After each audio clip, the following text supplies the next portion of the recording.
Today is a lesson in psychology. I have my stream title here. The other day, rather, I had it drops, comma, baby, like, hey, baby, yeah, baby, yeah. Proceeded to be barraged by baby dropping jokes for hours. It was pretty funny. But see, today I have drops, comma, man, like, yeah, man, yeah, man, yeah, man.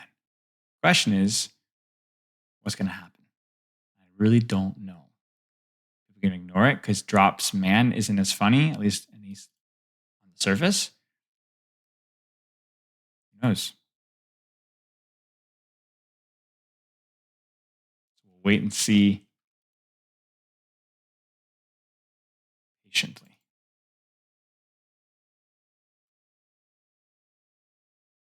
Hope everyone's doing well, though. Had a pretty interesting day, to say the least. I was saying this in my previous review earlier. I was like, I didn't sleep well at all last night, so I'm like, ugh. But so far the day's been pretty good, so I'm grateful for that. Happy Saturday to everybody. Hope everyone is doing well. We have a pretty exciting discussion today, which is going to take quite some time, I think, and may end with just as many questions as answers. So yeah, we will have to wait and see. Hello, Amari. Good girl.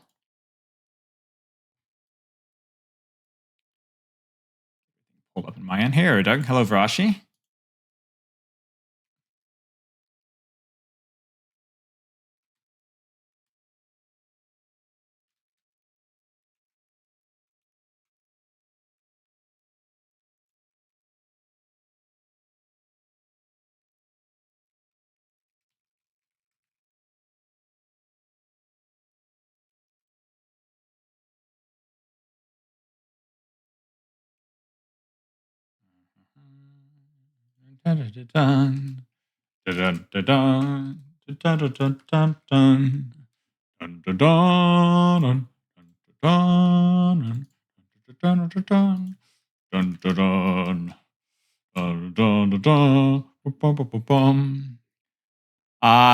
Keksu. Hello. Going well, thank you. Smiley Mama, hello. That's who you're dropping main and not babies. See, I knew. Your hair almost looks normal today. Maybe. A little bit. Kiriko coaching, maybe. We finally made it. Yes. We finally made it. We have a replay review, and then maybe one of the most interesting discussions, at least I'm the most interested in, that we've ever had. Rashi. No companion stream. Although, if you don't get a chance to watch the Calling All Heroes segment today, you should absolutely go back. Not just because Calling All Heroes is the only pro Overwatch we have right now, and there's definitely some really good players competing right now, so that's awesome. But also because our dear friend Arietta is doing some of the segments between. She's commenting, and so she's somebody a good friend of mine, and it's awesome to see her actually get recognized for for the knowledge that she has and the ability to communicate that. So me and Pepper were. Before we went into bed, we had to pull up the Calling All Heroes stream and skip through the previous sections and see where's Arietta? Where is Arietta? So it was really fun. So she's been a member of my community for a long time. So supports are so boosted. Yeah. Okay. We got a companion stream, only the Arietta parts. Yeah, we'll companion stream the Arietta parts briefly. But yeah, maybe. Your mama's boosted? I boosted your mama. Which one's worse? Okay. So yeah, let's get rolling, y'all. Let's get rolling. So we have a quick coaching session, like I said, and then we're going to talk about supports because this is going to be the mother of all discussions that I absolutely cannot wait. I couldn't boost the bronze 5 to bronze 4. You would know. I've tried. Oh, by the way, Matt, I finished the complete angler yesterday. Niche despair me looking at Baptiste throw lamp halfway across the map into the enemy team in GM. Thanks for the sub, Unbound. I appreciate it. Main supports a boot 100%? Yeah, maybe. You like it? Yes, I did like it. Obviously, one of the strangest books I've ever read in my life, but I kind of knew that getting into it, and it was very enjoyable. Very pleasant book. Really enjoyed it. Yeah. Okay. Do people really climb with Brig? Yes. Yes. I climb with Brig. I climbed from Diamond 1 to Masters 2 with Brig back in like season 1. Before she had her rally rework. Yeah. Okay. All right, let's take a look here, ladies and gentlemen. Okay. Okay, starting. Ask any questions you'd like here or in Twitch chat. This is what are we looking at here? Let's get this code pulled up here. I don't know the rank, I don't know the character yet. I think DPS.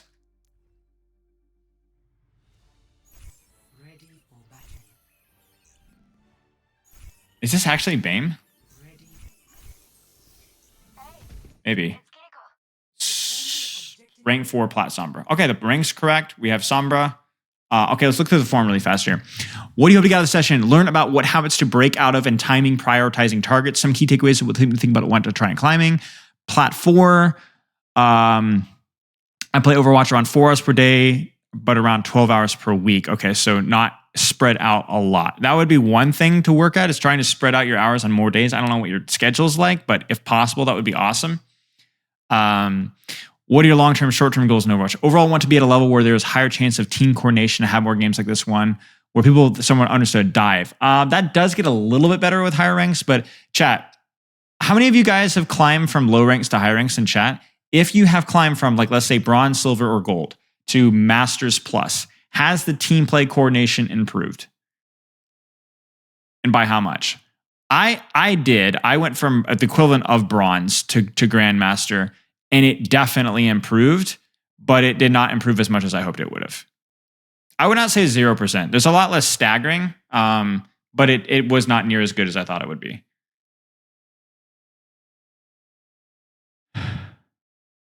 They make dumb mistakes, but yeah. So I think getting to a higher rank definitely improved my quality of life by a little bit, but not by a ton. Hey! Holy smokes. Thanks for the bits, mate. I appreciate it. Queer Kong. I appreciate it. Thank you so much. That's very generous. But yeah.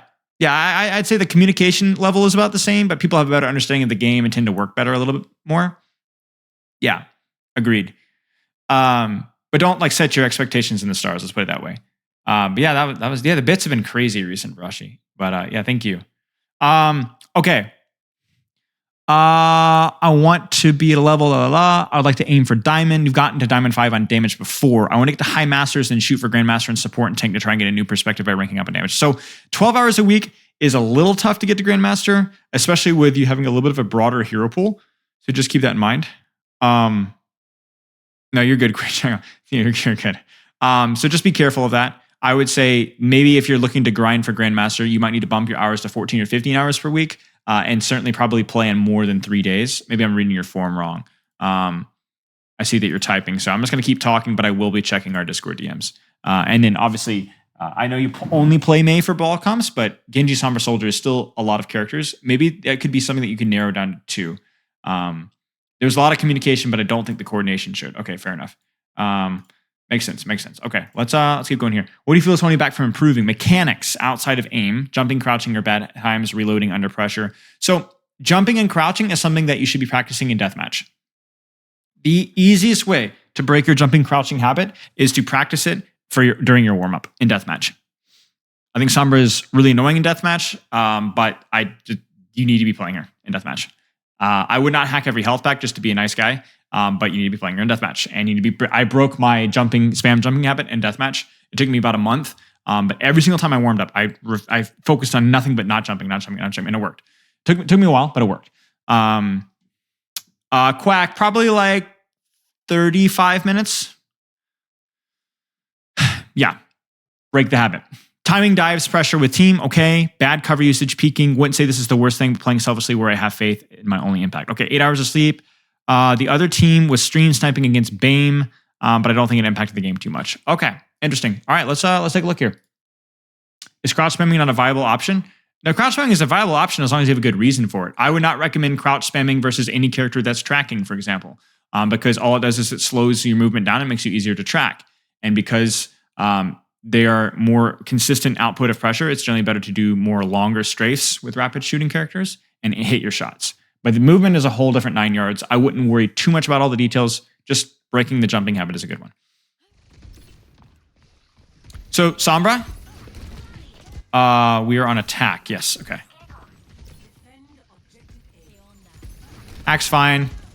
Not super useful, but for Sombra, it's all about like holding off angles and putting out pressure. Sometimes it's going for backline, sometimes it's going for sideline, sometimes it's going for frontline, usually not. One thing I would have you do is you should always have a purpose for what you're using hack for. So for example, right now, right here, this hack does what to Junker Queen? What does it do? Seriously, guys, what does hack do? Like, honest question, what does hack do? Really, really, really honest question. Fundamentally, what does hack do? Annoy her. Okay, great. What does it do? It cuts out the abilities and it slightly accelerates your virus. Or significantly accelerates your virus, excuse me. Is the accelerated virus going to be the difference between this Junker Queen dying or not? No. Is this going to cut off her abilities and prevent her from doing something to your ball or your Genji? Maybe. So this one might cancel the abilities that would have punished Bane, in which case it's fine. But the question here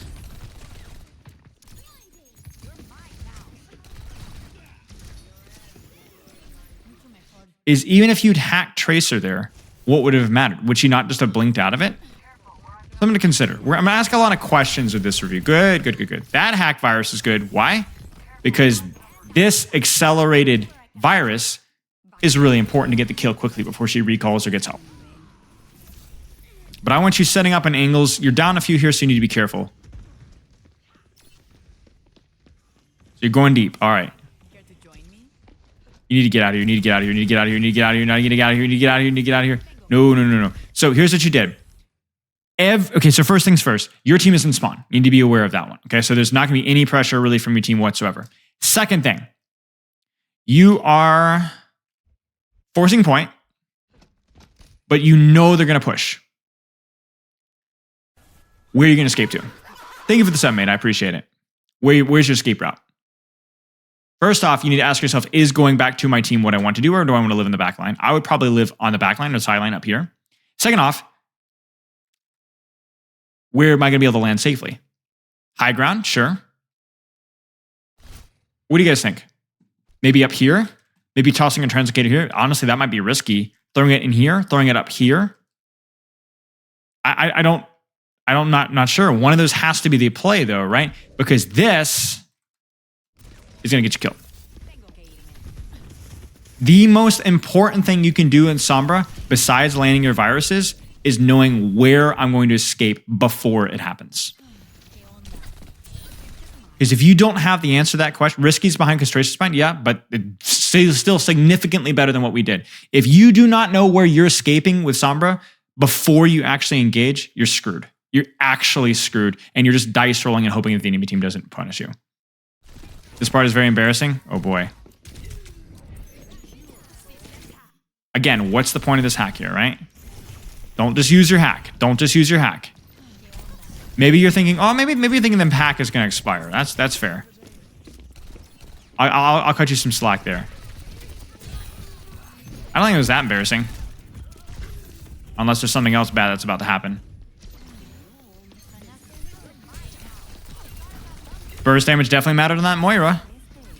By the way, guys, I want to point out something that I'm just going to be a little bit smug about. Translocator is a real ability, by the way. Real ability, by the way. Look at that. Goes right through the stone wall. This ability sucks, man. Look at that. Yeah, I mean, this is fine. This is fine. Get the mega. Don't worry about your supports. All right, set an angle. Go. Good. Going deeper. This is very risky because you do not have your escape route just yet.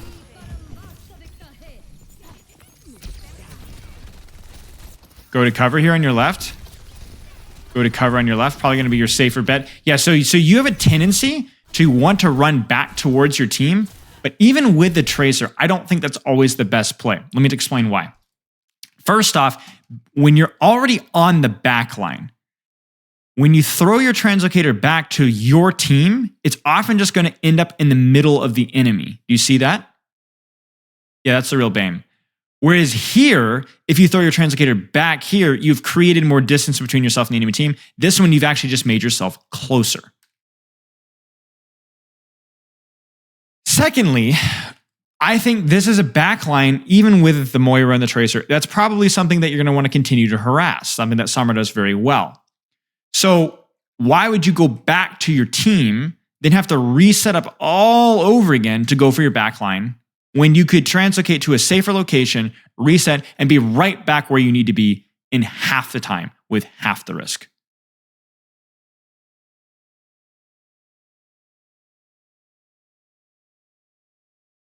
So be really careful about that. And I think the idea that, oh, I need my supports healing with Sombra obviously doesn't matter.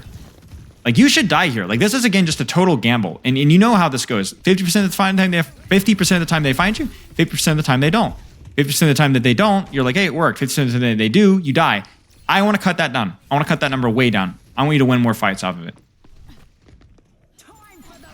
And so your downtime here has been monumental because you're consistently rotating back to your supports. And then because you're so freaking scared for your life, you're spending 15, 20, 25 seconds living and running and hiding and grabbing health packs instead of just doing it again. You see, this is something that would trigger Questron because you're down because your disengage routes are so sloppy and not towards health packs or not towards cover or not in resetting again, that you're costing yourself downtime. More and more downtime. Ish. Oh, we're going to have a lot of fun discussion about supports, guys, because I guarantee you that everybody in this voice, all of you are wrong. All of you are wrong. That's my bet. At least I'm going to disagree in part with all of you, and I'm probably wrong too. EMP's good. Hit a virus. You need to have a target with your virus and your EMP. Where's your virus target? Where's your virus target? Where's your virus target? You're walking right next to it. Use that virus. Good. Oh, unfortunate turret canceled it. That's okay. Still winnable. Good. Good. Good. Okay.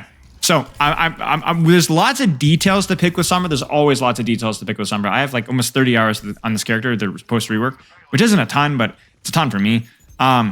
But I don't want to focus on the details too much right now, so much as like your general playstyle. Ball's in, you're in, good. I actually don't even mind going for the Tracer there because she's post-recall, so then it's a much more guaranteed thing. Good timing, really, really nice timing, and good setup as well. Do it again. This is where I think you need to kind of keep in mind, do I really need to hack here? She's already low. You just don't need to hack. Like the hack, again, do you need the accelerated damage here? I don't think the answer is yes. Keep an eye on that. Yeah. Going towards enemies with that translocator.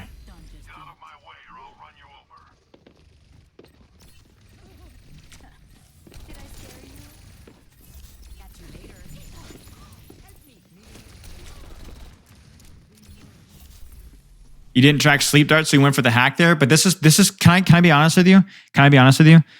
You didn't track sleep dart, but this is the equivalent of like Sombra mains are really guilty of this, and I think you need to be very careful about this. I won't say Sombra mains. A lot of Sombra players that I've worked with are guilty of this. Brig players as well. Brax. Chat knows. Where you because you have like this hack ability and there's so many details like the character has available, but you can't get obsessed with those details because they're really not the most important things. You need to hit your virus when you're somebody dies a target. It is more important to hit your virus on somebody being dove than it is to get the hack. Your virus is just more important. So if the hack comes at the expense of maybe allowing them to strafe or avoid or duck or do, just hit the virus. It's not that deep. Just hit the virus. It's not that deep. And so I want you to like, I appreciate that you're like, you weren't sure about sleep dart, but also like right now, for example, you're staging on backline, and then you're gonna hack, and then you're gonna virus, but you're screwing up the most fundamental thing with Sombra, which is you're gonna translocate back to your team, and you're not gonna even get back to your team. So you have missed the most important part of Sombra. So you guys tell me, if you're a pro Sombra player, you guys gotta chill with the boosted discussion yet. We're not there yet. We'll get there. Who or how would you play this engagement? How do you win this 1v1?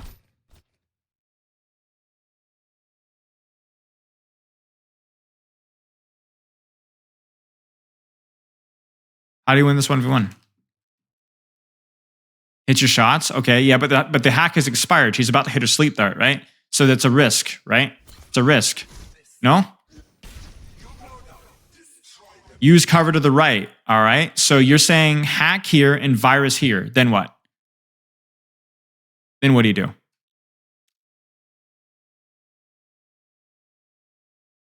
I don't mind the hack necessarily. I think it's okay. Hack into virus here. Then bait sleep with the cover, right? She has to sleep you because she can't. She's screwed, right? She's gonna die if she doesn't, right? So then shoot, yeah, and that's it. Teleport behind her. Too much Reaper, right? You might not even need to drop here. So, yeah, I don't mind the drop, but at least drop to cover, hack sleep, and then where should we translocate to? Where should we translocate to?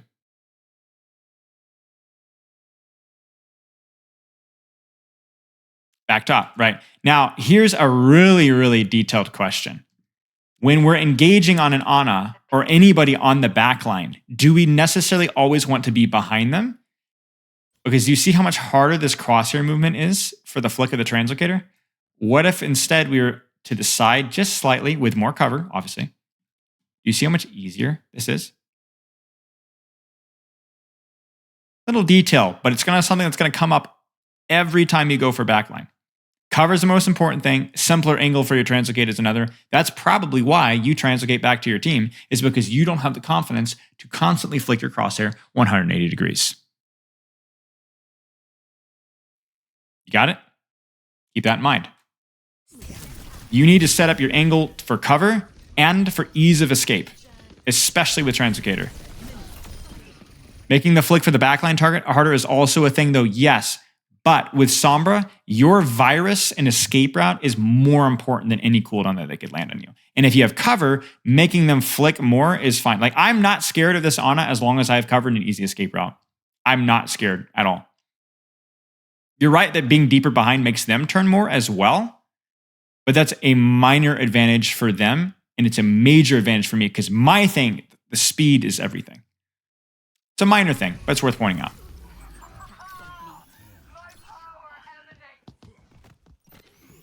Maddie, I swear you. I just.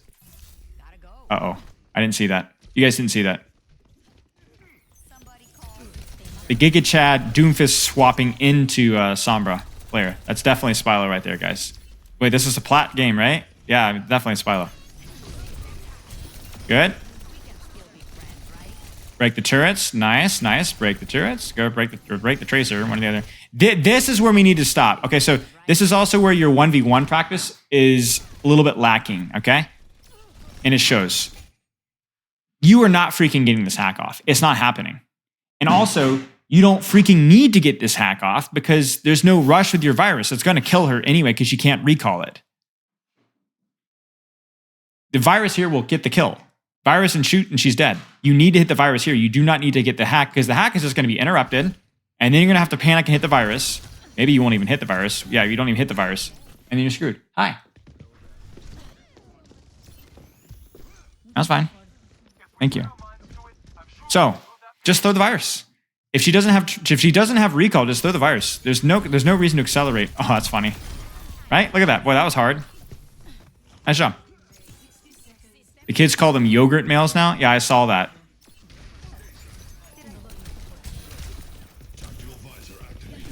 Probably not. It feels like such a waste. Oh my gosh. Okay. But I won't enjoy them as much. I'll be distracted because I'm working. Give me something boring like, yeah, just give me something nasty and boring like your, rice and such.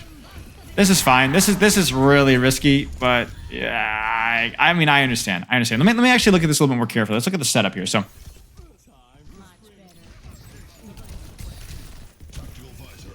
yeah, this escape route is just Dukes. Dukes of Hazard. The hack, the virus, it's fine, but this is just not enough distance. And if this is like the extent with which you're going to translocate, you would be better off translocating off this way. So again, I really, really strongly encourage you more than anything else, set up on deeper angles whenever you can. Live on those deeper angles by having an escape LAN with your translocator before you engage. And I know it's hard. Like this is like chat will back me up. You guys remember my Sombra grind? When I started to get distracted or like whatever, my Sombra play went down the toilet. When I was sweating and like calculating calculus in my brain, I won when I did it off stream specifically because I was able to focus more. I won 20 games in a row. I won 20 games in a row because I was able to. I didn't lose a duel. I hit every virus and I was able to like calculate this and that. But if you don't have that level of hustle, you're gonna struggle. Am I still down the drain though? I don't even know. I haven't played it since then. Okay. A baby dropper and a man drapper. Did I say drap? No, I said drop. You guys are trolling me. Good. Good. You need to touch point though. You need to touch point. Okay, you'll get it. You'll get it. You'll get it. You'll get it. Good. Okay. Keep shooting. Burst matters there, so it's probably worth using. Translocate back up. This has kind of been okay. Like, honestly, this has been all right. You've been hitting viruses. You've been cycling in and out really, really fast. This has been okay. This has been okay. It's just sad that it's the last fight where your team just didn't really have a whole lot to deal with. So, chat, what are you guys seeing so far? Is this more? Oh, it's Genji now. Okay, so what do you guys... Okay, let's just take some notes with Sombra then. Let's not make it overcomplicated. We didn't have a ton of footage to look at, but we had enough to at least give some goals. What does Smile Your Mama need to do to improve at Sombra? What are some specific points of practice? Literally, Spilo off stream, yeah, GM, yeah. Hey, Bat, what's up, mate? Switch to Tracer. Incorrect answer. Too much translocate to team. Why is there too much translocating to team, do we think? Planning the escape route, right. So, Sombra. Set up deeper angles for harassment. Kills when you can. And plan escape route with locator, if possible, to another angle, backline, to set up faster. Focus on when hack into virus is necessary. Burst is important. Need to cancel ability. It's more, I find that hacking into virus is more the exception than the rule most of the time. But I don't think it was bad to do it into an Ana or a Doomfist or anything like that. It's just something to practice. Yes, cover usage when engaging. Yeah, cover use on engaging. So there's a lot of things, right? One of these are easy. You can practice these one at a time. No big deal. Any questions so far? Smile Yamano. We'll take a look at your Genji here in a second here. Although I'm assuming that from what I'm seeing here, it doesn't go super, super well.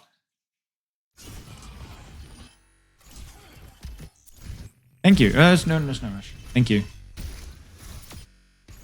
And high maintenance. Playing my duels better? Sure.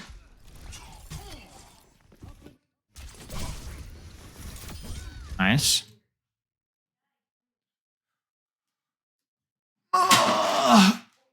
Lots of Sombras don't play in their engages. Yes, just kind of throwing abilities. Not at the moment. Thanks for the tips, of course. All right, Genji time. Hold an angle. You're the second Genji I've seen that's used this exact skin and the sword and the color, I think, today. Hold an angle and shoot people. Playing your abilities. Risky, but understandable. Deflect. Risky, I say, because you did not have your deflect, but bam, I say. Bam was going in, so it was understandable. Oh my days, you did not know the Doom was there. Need to dash out. Okay.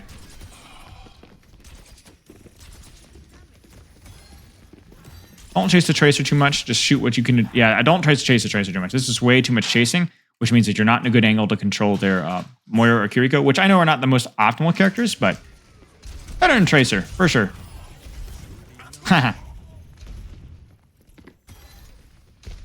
We won't have a lot of feedback for Genji just because I think we only have like one fight. But maybe we can give you some tips here. That's fine.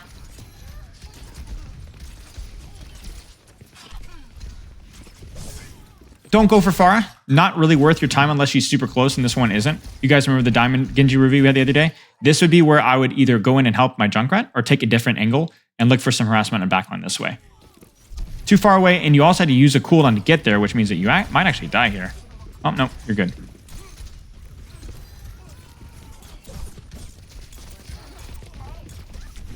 Don't go for the Doom, stay on the Kiri. So target priority here is a bit of a problem here. So peeling the Tracer, I guess, was okay, but then here it's like stay on the Tracer, stay in the Kiriko. Doomfist is way too much HP. I know he's fatter and juicier to shoot, but your odds of getting the kill there are significantly lower than even like a Tracer at that point. Okay. Your Kiriko just walks right past you. Right. Okay. Like me. Just like me for real. Huge tire kill. Wait. Your team is back engaged. I'm kind of narrating here. Good. Good. Give your deflect still if you need it. Nice life grip from your life weaver. Stay on that Tracer or Moira. One or the other. I guess she's low, so that was probably okay, but then don't stay on her any longer. She's looking for you. She's looking for you. I'm predicting a barrage. Oh, no, she's dead. Junkrat counters Pharah. Good. So it really, with Genji, find a good angle. And these deathmatchy fights, you don't even need to worry as much about positioning because it's just total chaos. But find squishies. Oh, gosh. Find squishies. Stay on them. Yes, this is PLAT. All right, set up this blade. Bame goes in, you go in. Save that dash with your blade, though, to chase after cooldown. She's looking for pulse bomb. Oh, no, she's not. Again, I don't like us chasing back on dive targets when there are other squishies that we can be handling, or even the tank in here. I don't want you chasing with Genji too much unless the target is really good. Because now you're not in a position to get blade out. You see that? And then you even got your deflect forced. Feels really bad. Oh, dear. Okay. Unfortunate. But yeah, the big thing here with Genji is we're about to swap. We'll put a quick note with Genji. Genji. Hold close off angles, and avoid chasing people across the map when your position gives you other targets. Just a tiny little detail. Definitely use that one with caution. You know, I'm not saying that it's bad to always chase, but you need to, when there's unless for you to chase a Tracer, that would have to be like a freaking Zenyatta or a Widowmaker for me to chase that far. Okay. Soldier, I would not be playing on point here. This is let somebody else touch point. The worst thing you can do in Soldier is run right into the middle of the enemy team. This would be where holding a slightly longer angle, almost like a sniper, would make a lot more sense, especially in a Pharah. Very easy to die to a lot of stuff by being stacked with them. Okay. Good news is that we have a little bit more space. Nice. Good tracking. It's okay to use your dash on a full HP character if you need to get close to that character. If the character is far away, it's okay to use your dash to close the distance. As long as you have your deflect, that Moira is going to get out the bottom.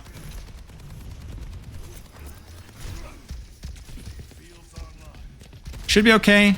He's low enough.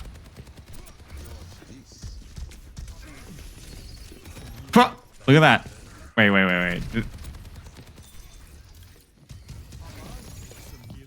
You just clonk into it. That's funny. Okay. So find an angle here.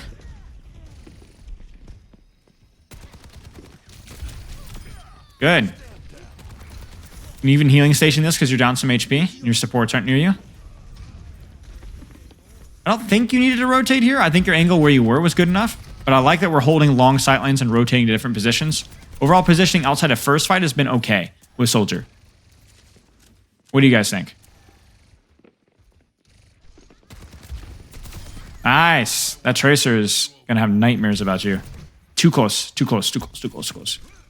Equally skilled Doomfist versus equally skilled Soldier. Doomfist is going to ruin that Soldier at that range. I think he isn't inting enough. Really, really true. Actually true.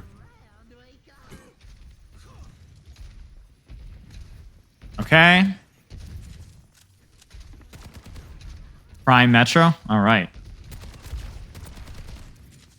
Should he save his healing station for Tracer? No. If he needs it, he needs it. That's it. Good. Now that farm might be going for you. Ooh. Ooh. Good. You were ready for it. I love it. Tracking's a little bit better there. She dies. Good angle again here.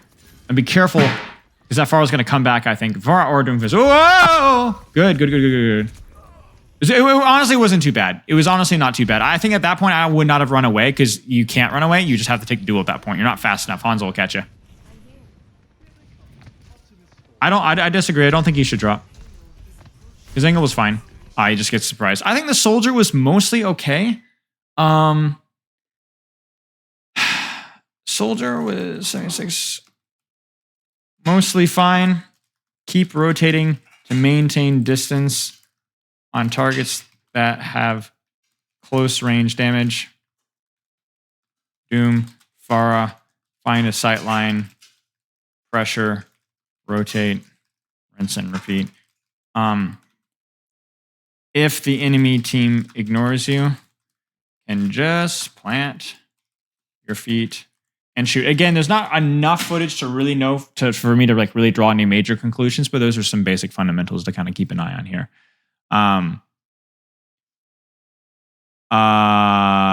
Yeah. Okay. Any questions? Any questions here, Smiley Mama? Healing pad is more broken than any support ability, so they should save. Yeah. Yeah, so you got to be careful around Hanzo for sure. Hanzo is a tricky one. He's dangerous up close. He's dangerous far away. Make sure that you have your helix, and then you just have to either avoid him, or if he engages on you and you can't disengage, then you just need to win the duel. You need to hit the helix and win the duel. It's not unwinnable though. It's just tricky. Was there anything I could have done better in second point to not lose? Yes, lots. I think the points that we put with both Genji and Soldier would have allowed you to hold even first point. Or hold second point more. Don't worry as much about what have won you that map though, because to be frank with you, the biggest problem with both your Genji and Soldier on first and second point was your mechanics. Your mechanics, you need to practice your mechanics in those characters. And then partly you're chasing targets and your positioning, right? But you can't really push your mechanics too hard. Instead, think about the decisions that you're making in game, the way that you're using your cooldowns, and then over time your mechanics will improve at the same time. Yeah, frankly, like the mechanics weren't that good with Genji and even at Soldier at times, but it will get better with time. Of course, there was something the better you could have done to not lose, but I think for you, the most important thing should be to be not as much, okay, what would have won this game, but what are some habits I need to develop that will win future games? Don't ever put emphasis on what would win this one game. No one game is important enough to worry about. Always think about like, what are the overarching long-term macro habits that I need to be addressing. Any questions? That's a good one.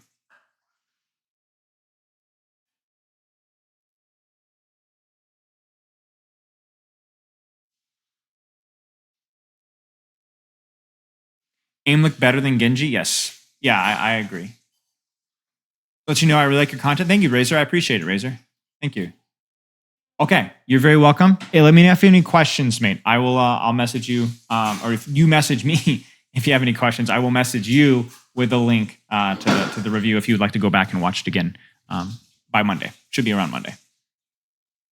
All right. Have a wonderful afternoon. Okay, guys. Oh, gosh. Okay, so I guess I should probably have put a little bit of preparation into how I want to structure this, but I didn't, so y'all are screwed. I'm having a discussion. Yeah, I can have a little food. Yeah. I have not time. No, I'm sorry. I'll check it later. I have not had time to like really give this thought, but I need to run this. I need to just like run it down main. So yeah, let me pull up the Reddit post. Let me pull up a tweet. Yeah, there was a tweet a little while ago. Let me dig it up. When was it? It was 15 days ago, so it would have been around mid-January here. Yeah, this one. I don't need this.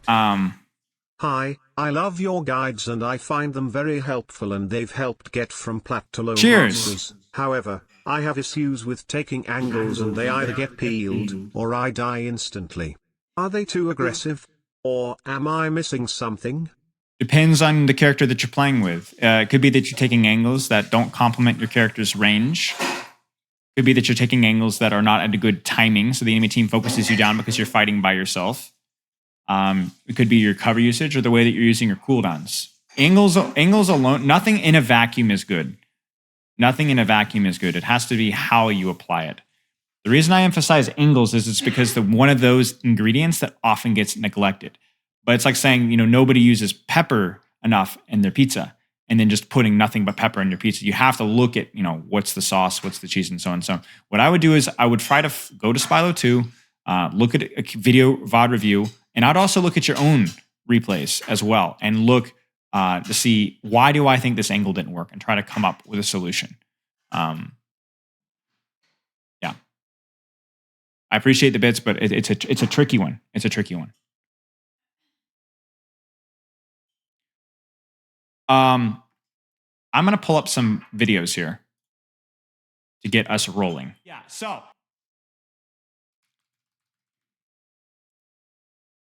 I'm going to go way back, because something was said a long time ago. Let's do this. Overwatch 2 beta, I say beta. Let's see if there's anything else that's worth pulling up here. Yeah, let's start with this. I'm gonna have enough resources to work with, and then we're gonna get rolling. Let me give you guys. Let's just start with an analogy here. All right. Once upon a time, there were 9 friends. Okay, and we're gonna call them 1, 2, 3, 4, 5, 6, 7, 8, 9. Okay, those are their names. 1, 2, 3, 4, 5, 6, 7, 8, 9, and they all liked playing video games. And 1, 2, and 3 liked the support role. They liked playing the support characters a lot. They just love playing support characters, and something about the support characters really appealed to them, and so on. And then 4, 5, and 6, they just loved the DPS characters, man. Something about DPS just really, really appealed to them, and they just loved DPS so much, and they were all good friends, but they just loved DPS. And then 7, 8, 9, something about the challenge of, you could probably see where this is going, tanking really appealed with 7, 8, 9, and they just loved the tank, and it just so happened that they were in perfect order, right? Now, this order here is more than just their names. Number 9 was the best in general video game player out of all of them. He had the best mechanics, best first-person shooter experience, all that kind of stuff. And he just so happened to like tank. And number 1 just so happened to like support, but he had not really had much experience with first-person shooters and games in general. And he was pretty bad. But he also just happened to like support. And so this would just so happen to be that the better players of the 3, well, actually, you know what? Here's what they did. They did something really special. They developed their own game. That's right. They developed their own first-person shooter game, and they did more than that. They actually developed their own ELO system, their own competitive tournament system for that game. And they had individual ELOs for each rank that they were in. So, for example, number 9 usually had the rank number 3 spot. I guess I should probably swap that up. Number 9 usually had the number 1 slot for tank out of the 3 players, right? Because he whenever he was on a team, he usually had more of a chance of winning. And number 6 usually had the number 1 slot in the DPS because he was the best DPS player. And number 3, she was the one that she usually had the highest rank here. And basically you had people that all 3, 2, 1, 3, 2, 1, right? This guy was the best tank player. She was the best DPS player. I can't even remember. We're just gonna roll this. Okay, so what you guys are seeing here is that is this player as skilled as this player? Let's just start with this. Answer the question. Is this player in general skilled at first-person shooters? Is number 6 as skilled as number 3? In general, we're just talking. Don't ask me about defining skill.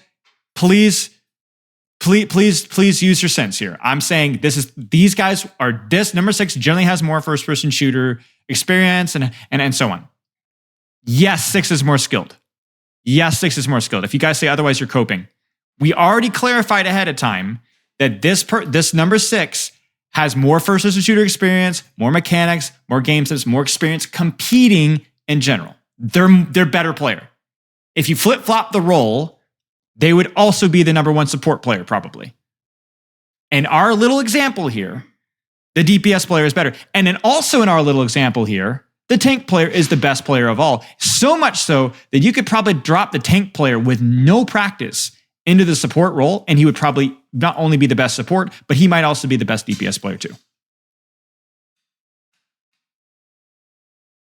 3, 6, and 9 were not the best. And this is the crucial part. 3, 6, and 9 were not the best. 3, 6, and 9 were the best in their role, but 3, 6, and 9 chose the role that they preferred to play. It just so happened that 1, 2, and 3 liked support more. It just so happened that the support players were more, the worst players were appealed to by the support role. Don't get ahead of me. Stay with me. We're not skipping steps here. You guys are trying to skip steps. We're not skipping steps. It just so happened that the support role appealed to the worst players, to the least critically thinking players, to the laziest, least experienced players, and that the tank role appealed to the highest ranked players. All right? It just so happens that was the case. All right? And that within that division, saying that I'm number 1. Yeah, but you're number 1 out of the worst 3 players.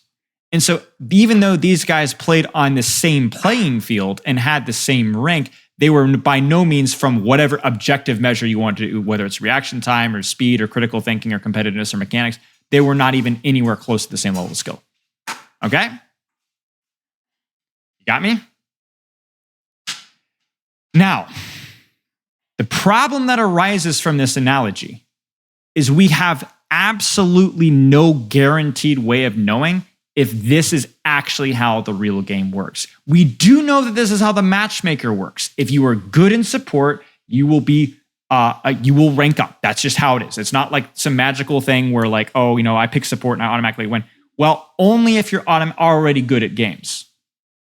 The challenge is the support role traditionally more appealing to worse players?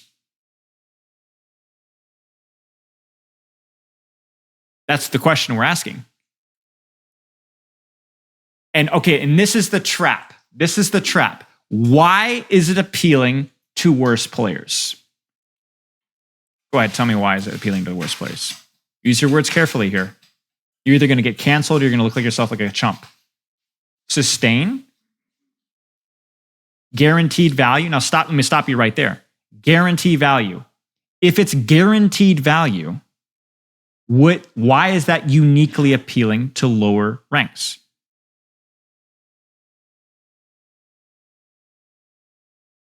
You say lower mechanically demanding, but wouldn't that just mean that anybody, a DPS or a tank that plays support, would instantly crowd out all the other support players?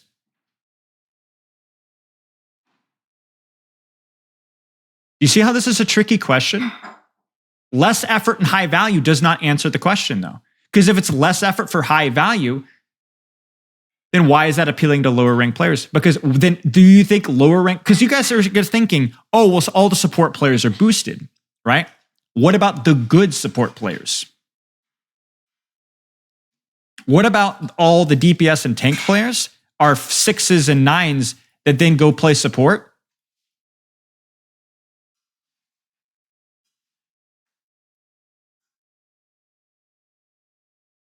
Because this is the key thing, guys. In an ELO system, you're still competing versus supports. So you low reward, high value, right?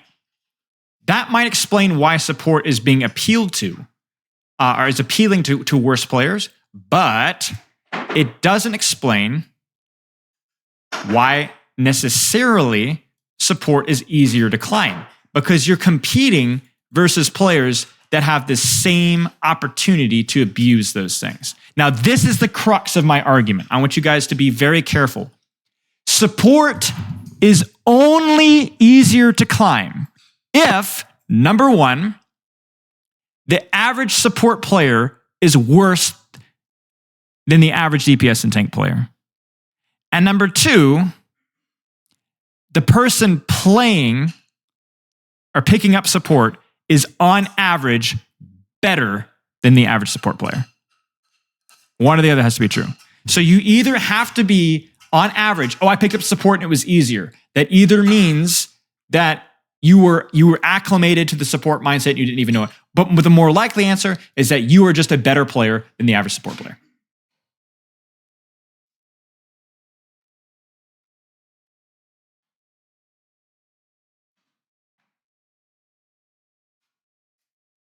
Why wouldn't it explain that? You climb because a marginally better support is getting that high value more consistently. Yes. But you're still competing versus other people. The impact of the role does not explain how easy it is to climb by itself. Too many people lean on this as the crux of their argument. Support is too OP. That's it. But it's not. That's not the only thing. If support was OP and appealed to high level players, then support you would not be easy to climb with because you'd be competing with literally every other player in the genre. The problem, I think, with support is that it appeals to, in general, people who are not as good at the game, and then gives them the opportunity to have large impacts on the game at the same time. And so any DPS or tank player that maybe has been sweating through the coal mines for the last several years, that then go and applies themselves to a more forgiving role, ranks up easier and feels, oh, wow, this role is really easy, when in fact, it's just easier because of the amount of effort that they've put in getting good at the game. And this is the hot take, okay? Overwatch 2 support has gotten stronger, but I don't think it's gotten easier. I don't think it's gotten easier. In fact, I think it's gotten harder because support now has more appeal to better players. Do you hear me? Support, ranking up in support for some people, depending on who you are, may feel harder now because it actually has more appeal to better players. Whereas a lot of DPS and tank mains in Overwatch 1 could not care less about support because it's freaking boring. Now you can make plays. Now you have the support passive. Now you can go out and do a lot of things with different characters, and now people want to play it. And so, yes, you're beating up on the old Overwatch 1 mains, but you're also now competing with a lot more players.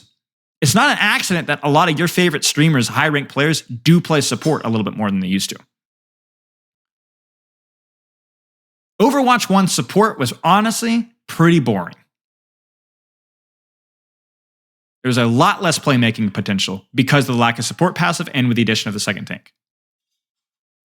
And now, this is why I have these videos pulled up. If you want to go back and watch this video, my discussions on 5v5 changes, the importance of space, and so on, one of the first things I talk about is how incredibly important it is to have supports that take care of themselves. Look at this. DPS are, look at this. DPS, not space creators. Supports are not heal bot. You have to take opportunity and control angles. There's the Spilo thing, right? And this was over a year ago. This was in the beta. This is from my observations from playing Alpha and coaching in the Overwatch League for a couple of months. I'm not the only one, though. I'm not the only one. Egoist Cat, a great coach, talked about this as well. Why supports are struggling. The death of the anchor. So usefulness of the new passive. Supports and tanks, taking angles, making plays. Freedom of supports in Overwatch 2. He even has a video, I think before or after this talk, showing him being very proactive. Support, you guys remember this, right? Oh, support's dead. We're dying off a cooldown. Because the old support archetype couldn't work as well in Overwatch 1. I told you guys, this is how, so the answer to the question, are support players boosted? Yes, but you ready for this one? Do you know who's boosted and who's boosted in Overwatch 2? The good support players. The good players are boosted. The good players are boosted in Overwatch 2. The bad players are not. If you are a good player at Overwatch 2, you're good at fundamentals, you have good aim, good mechanics, good cooling usage, you will be boosted on support. Because you have skills that you will take to a role that has larger impact with maybe easier characters, and you will abuse the 1s and the 2s and the 3s because they don't have what you have. That's why you have player like pros and DPS and tank mains that are like diamond or masters, and they've been sweating again in the coal mines, or they've been sweating, and then they get put into a role that's slightly more impactful with people that don't know how to play the characters, and they don't know how to be proactive, and they don't know how to put out DPS, they don't know how to put pressure, and all of a sudden it's like, why does nobody get this? Well, the thing is, Nodland, the reason why the support role being a bit of a boost because it's more impactful is if you are a good player mechanically, you're going to have a more dramatic input in games. So let's put it this way. Not we've done this in Pugs, right? Tetris, right? You guys know my friend Tetris, right? We play Pugs. He goes in the flank Kiriko, and he's a monster, right? He just has an absolute beast he has so much impact there, right? Now, Tetris is a very aggressive support player, and immediately, if you were to put him in silver or gold games, he'd be killing the backline over and over and over and over and over and over again, over and over and over again.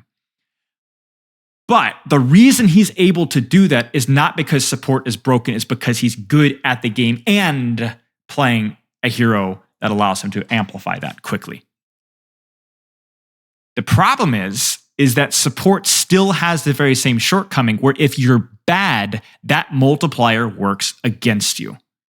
Where if you are a bad support playing versus a good support, the low impact, low effort for high value will be low effort for zero value or very little value, and this team is going to destroy you. So you have just as much an opportunity to throw as you do to carry. And that's the key thing that a lot of people miss, is that when you're playing support, you have more responsibility. It's not just that you have the better ceiling, it's easier. Yes and no. It's easier only because you're beating up on bad players. But if you're playing versus actually good players, it's not boosted at all. It's not boosted at all. It's you. In fact, there's a lot more pressure on you to actually do your job because you're gonna die. Well, that's the thing, Gregor. That's the thing. Well, wait, I'm not understanding what you're saying. 3,000 hours in Genji and like 40 in Kiriko is like 2 rings. Oh, yes. But see, that's the thing. The playstyle that Kiriko demands is intuitive for somebody that's played a lot of DPS, especially a flanker. That's the other thing. This is what, I don't think I really did a good job with my tweet. I'm going to be honest with you guys, especially looking back at it, I think this is not a good thing. But in general, this is true. Your aggressive mechanical playstyle better complements the Overwatch 2 playstyle. That is true. It's the statement that when you play a character like Tracer or Genji, you're playing Kiriko. You're playing Kiriko. Now Kiriko is in many ways a lower risk, almost as high of a reward flanker. But again, that also cuts both ways. Gregor, you of all people would know this. How many games, and I'm going to pat my ego here for just a second. How many games with me on Ana or me on Zen have you gone, thank goodness Spylo's on support and not Tetris, and we're playing versus Tetris, and Tetris is the reason that they lose?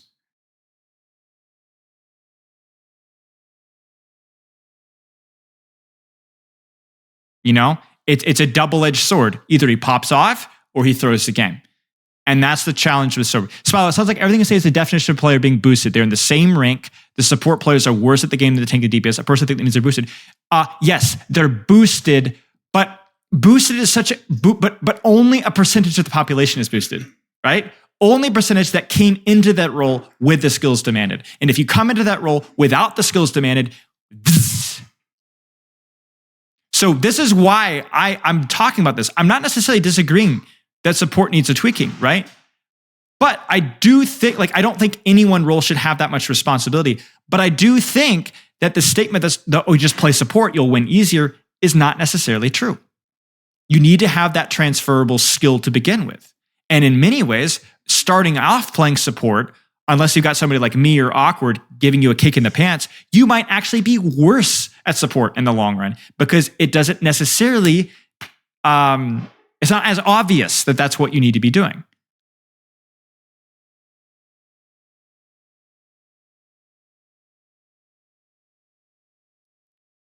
So in many ways, support is less boosted in Overwatch 1 for the more passive player base.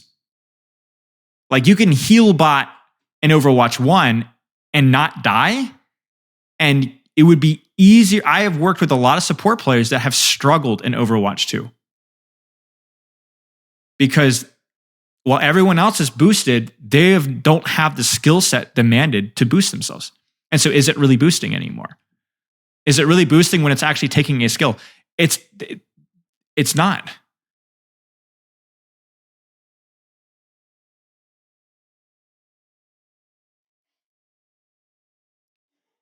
Do I hate or like awkward? Geez, guys, it's almost like there's a nuance. I don't hate awkward at all. Just to be very clear, I don't hate awkward at all. I don't always disagree with all of his advice, but I don't hate awkward at all. I'm a little bit confused at what you mean boosted in this context. Right. We don't even know what boosted means. Boosted, I would say, is where you are not actually that good. You're being inflated by undeservedly. Undeservedly. Let me give you guys an example. Everyone picks Malga, and all the Malga players just climb, right? Because the character's good. But wait, stop. Why are you climbing if everyone's playing Malga? You're playing versus another broken tank. The reason you're climbing is because there's a certain population, 40%, let's say, randomly, of based tank mains that are refusing to play Malga. So then you are automatically better than, let's say, 30% of these guys. And so you climb up a decent chunk because you're playing the broken character. You won't climb all the way to top 500. If you're, let's say, Diamond or Masters, not likely. You might climb a rank until the nerfs come in. If it's always mirrored, so that's the question. Is it possible for the role to be boosted then since it's always mirrored? Yes, it is, because, and this goes back to my very first point, if the role attracts to more passive, easier, less skill-inclined people, then yes, you could be boosted in the role. Let me give you an example. Who plays not Candyline's a terrible example. Who plays Connect 4? Children, right? Mostly children, and sometimes me, okay? If there was a Connect 4 tournament for children, and you went and competed in that Connect 4 tournament, you would absolutely probably wipe the floor with most of them, right? Like 7 and 8-year-olds, okay? You're boosted. Kind of. You're just smarter than they are. It's just what the game, the demographic that the game appeals to. But then if you were to go play in a Scrabble tournament, for example, you would get destroyed because it's the type of person that the role appeals to.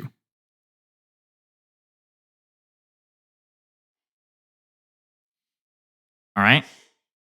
Now, that's making a lot of assumptions, and I think this is kind of where I want to not end the conversation, but start to wrap it up and answer some questions, is we just don't know.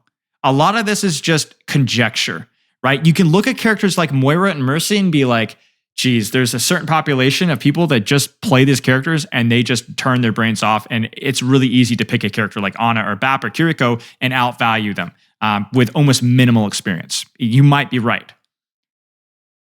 There are those equivalents on tank and DPS too.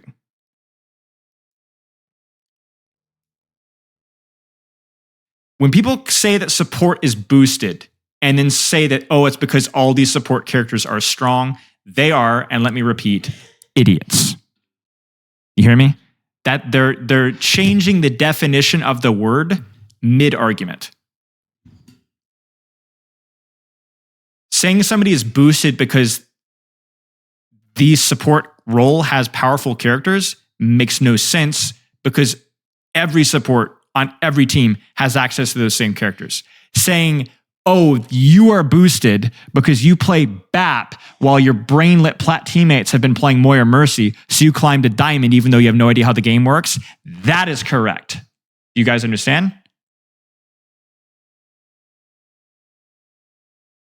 Does that make sense? Because you were able to utilize a strong character to beat up on the bad characters in that role.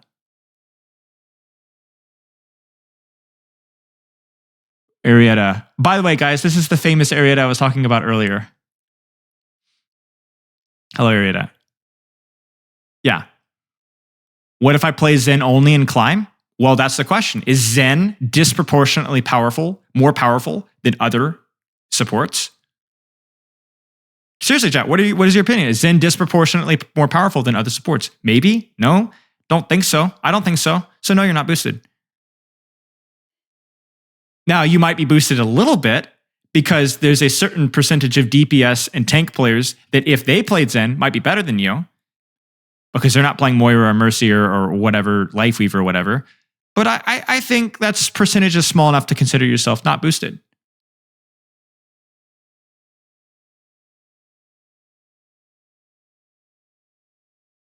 And most supports are than specific characters like Mercy is. Right. Now, the real boosted characters. Okay, you guys want to talk about real boosting? Here's the real boosting, okay? Can you guys see this? Malga. Why? Powerful, easy, nobody wants to play him. And when you have that combo, you get boosted. Because even though he's powerful and easy, right? Everyone should be able to play Malga, but people don't want to. So again, you beat up on the people. You abuse others, even though you put in the same little effort. Malga, you're boosted. If they were to buff Moira out the wazoo and she was to be unbelievably strong, you'd be boosted. Why? Again, there would be a very large percentage of people that would refuse to play Moira and lose a lot of games because of it. And you, even though you're bad, you'd play Moira and you'd play her. And because you enjoyed playing Moira, you'd win a lot of games. Brig abusers in Overwatch 1, right? There were a lot of people that just did not want to play Brig. And so Brig abusers went up and other players went down. Bastion. Very easy to play. Very impactful, or especially not too long ago. And a lot of people did not want to play Bastion. You're boosted. That's the definition of boosting. But do you see how very specific of a brush we have to paint? Because otherwise it's logically unsound.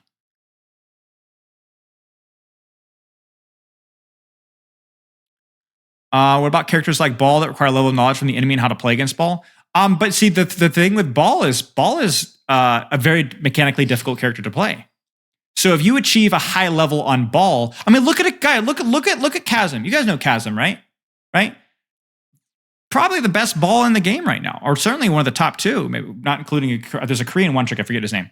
And the amount of game sense and mechanics that character requires means that Chasm could take and apply his skill set to any character and probably do pretty well. Now, not every character has the same skill set. That's one other last point I want to say, is that not all skill sets are alike. I noticed I put Moira here. I think Mercy is definitely an easy character, but it does require a different skill set that maybe you didn't pick up from Bastion. But Chasm will apply himself to anything and be good. So is the question, is Chasm boosted on DPS because he has an easier time maintaining top 20 on DPS than he does in tank? No, he just plays a freaking hard character that's basically running around with ankle weights and Wrecking Ball. And so then when he takes his ankle weights off and plays a role that is not as bad, he's actually performing up to his level. So is Chasm boosted on DPS? No, the frick not. He's great at DPS. He deserves it. It's the opposite in many ways. So here's what we can ask. What's this? What do we do with this information? Don't make this ever happen. Please, Overwatch 2 developers, don't make this happen. This makes a lot of people unhappy. And then one other point. I'm going to be devil's advocate for one moment, just one moment. Remember that not all skill sets are created alike. Because I know we're all tired of hearing the Mercy main say game sense and positioning. It's like, guys, you just play a character that holds left click and right click. Yes and no. there are DPS and tank mains that would not be able to boost themselves, okay, on Baptiste or Ana or whatever, if the support meta was Lucio or Brig, or even, God forbid, Mercy sometimes. They would not be able to do it. Now, if they applied themselves, so they figured out, yeah, probably. So when we talk about is support boosted, the answer is not really no. But it more is a commentary, if anything, of what support heroes are strong. And if those support heroes just so coincidentally happen to have a lot in common mechanically with a lot of the DPS and tank roles. And support in Overwatch 2 is not completely unique. You look at a character like Baptiste, he's just got a freaking amazing weapon. Now, you still have a little bit of a learning curve there, right? Where you have to support your tank and know when to use your lamp.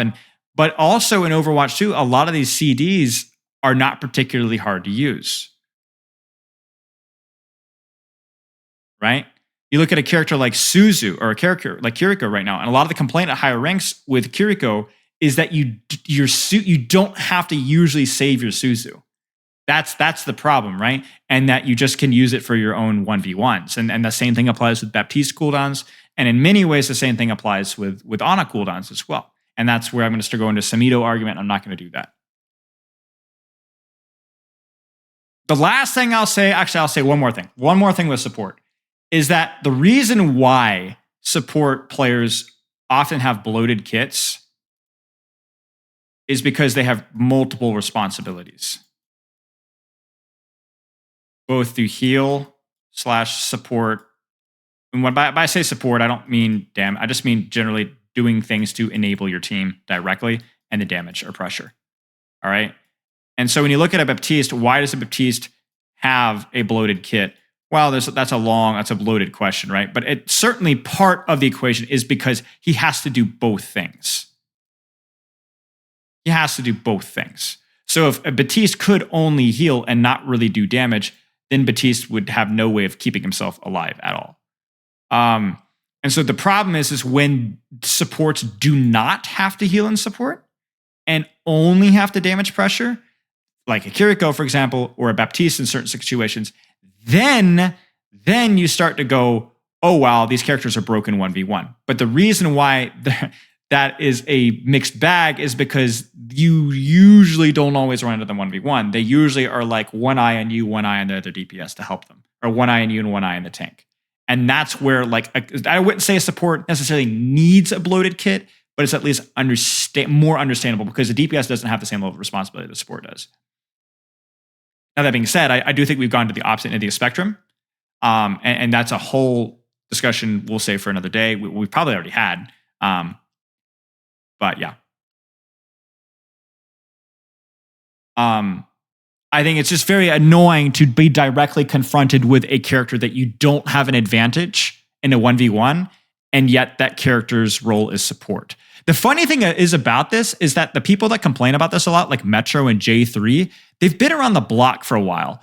If they've had how many of you guys have played MMOs? How many of you guys have played MMOs before? Like World of Warcraft, Guild Wars, Elder Scrolls Online. A lot of the broken characters in PvP and MMOs are support roles. Because the support is designed in a PvE environment to have multiple responsibilities. But when you take those responsibilities away and all you have to do is just 1v1, then you have a character that has reasonable damage and insane self-survivability. And it's funny hearing these arguments coming out of like Metro and J3, they're healers, not supports, they should be too much damage and too much self-sustain, because it's the same arguments that people have when they 1v1 supports in a PvP environment. In an MMO, it's the same thing. RBI baseball count. So it's like it's an understandable thing, and I think this is where like what you'd have to do is, here's what you do. people are talking about this whole DPS and tank passive. Maybe this is a sneaky way of Blizzard of taking away some of this responsibility, right? Let's just take a percentage of this away. So you don't have to heal your DPS and tank as much. Do you know what that means, guys? Do you know what this means for Baptiste and Kiriko? What does this mean? When I don't have to heal and support, I don't have to split as much of my vision. What does this mean? No, it means that we can do, well, from a balance perspective, it means we can do this. You get what I'm saying? If you take away the need for Baptiste to heal his team by a little bit, you also are justified in taking away some of his DPS output or his 1v1 output. Why? Because he does not need to put as much of his attention and his resource into doing this. He can put more attention into doing this, in which case he needs fewer tools. You get that? That's why Kiriko is so hard on a flank, because she's not worrying about healing her team or sustaining her team at all. She is totally zoned in that 1v1, and you're dealing with everything bad about that character. Same thing with Moira and so on. So if the game is able to find a way to nerf healing and team play without ruining the team play aspect and make the healing directly less necessary, it also is justified in nerfing the 1v1 potential of those very same supports. You got me? Because the Kiriko, the Zenyatta, the Ana, and so on don't have to worry about taking care of the team as much. They can focus more on dealing 1v1s with you, which means they should not be as good. So what that does is that takes the edge off of those niche scenarios where you run into an Ana with full cooldowns and she's focused on you. And that feels, and that, you know, maybe that's a balanced 1v1 in terms of you could just disengage and whatever, but it doesn't feel good, right? And that's the key thing, is that a lot of these memorable clips from J3 or Metro or whoever else, or Sumito, it feels bad. Even if it's quote unquote balanced, I'm using that term lightly, it feels terrible.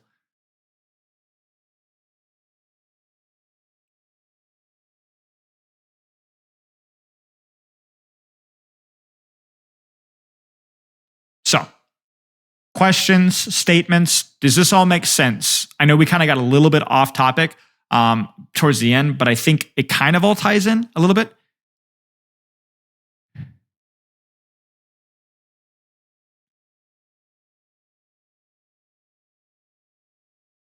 I'd appreciate the summary of the main points, if you don't mind. I'll try and do my best. Like I said, I wish I'd had a little bit more time for prepare for this, but I didn't have it. So the main point is this. Support role is only boosted if it, in general, appeals to worse players, whether it's mechanics to game sense decision making, and if you are a better player playing it. In other words, you are boosted if you are a talented Genji player trying out the generally nobody wants to play support role and playing a character like Baptiste, where some of your skills carry over, or Kiriko. Then you are boosted because you're playing a character that is Genji, but better, and you're competing with children. We don't know if that's the case for sure, because we don't know if the average support player is worse. Now, I remember, was it Defran who had that one spreadsheet of like how all DPS and tank players in general had higher ranks in their support alts than vice versa? That's a pretty damning argument right there, actually. But in general, its support players certainly have fewer transferable skills is the key thing. Fewer transferable skills.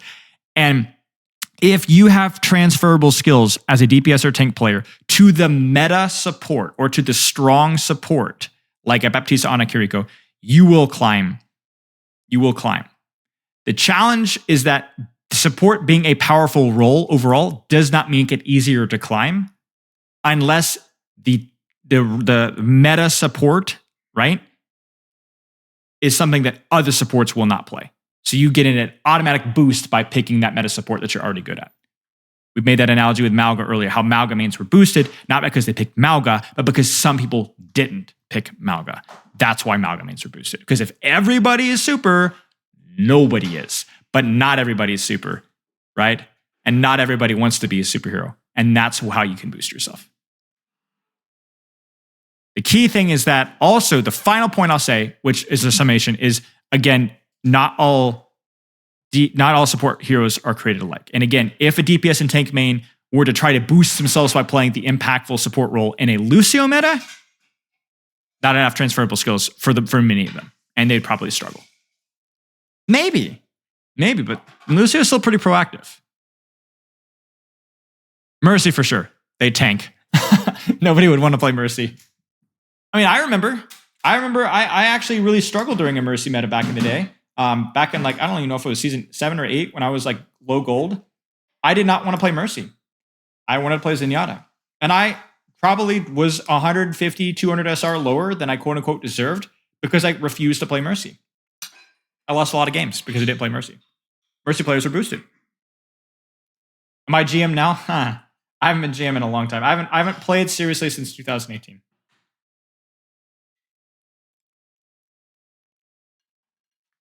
I am not plat on tank.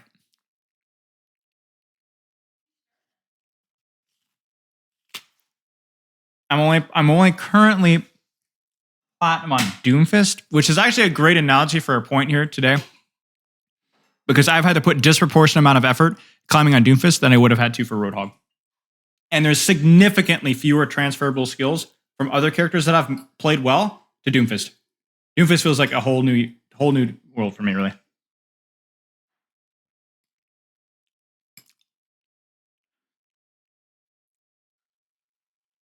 Yes, it is, Andrizzi. I'm sorry, Chad. I have got to eat. I am dying.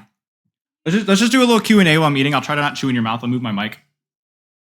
But yeah, I mean, the thing is like, I've lost probably at least a couple of games recently because I played versus a tank that was really bad, but playing Roadhog, and Roadhog's just more powerful than Doomfist and easier to play, so.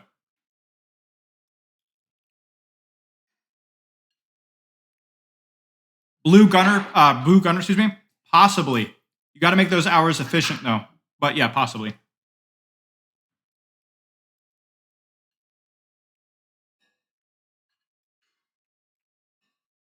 Tank is boosted as a role. Remember, role boosting is a dangerous path to tread because you're making a commentary about tank players as a whole. You're saying that tank players are bad at the game, but DPS players, when they pick up the role, pick it up faster. I don't know that I agree with you. You might be right, though.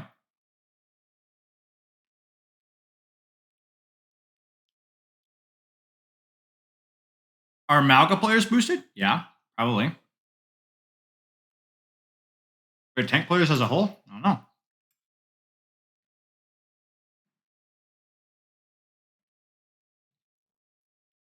Less internal competition. Yeah, I can see that. Like where there's the more tank players, the more competition, which drives the level up higher, even higher. I can see that. That's why they say that, a big fish in a small pond, because big fish make other fish bigger. But if there's not many big fish, then you might not really grow. I can see that.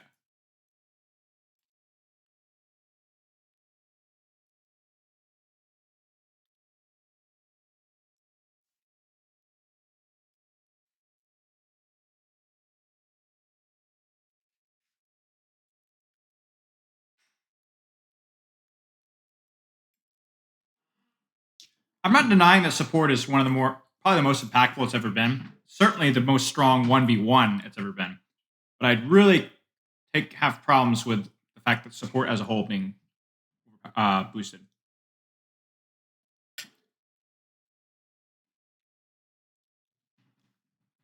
Speaking of boosted support, hey Mace.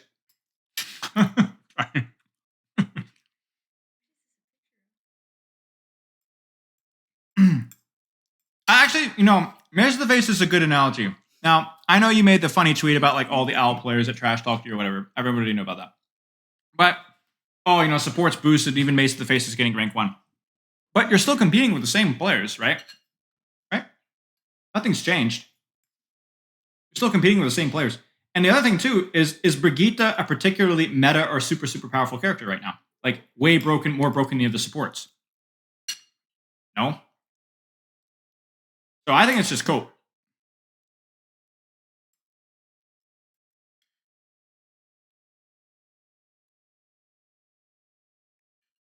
So by that definition, I don't think you're boosted. I'm sure that is something that you were carrying.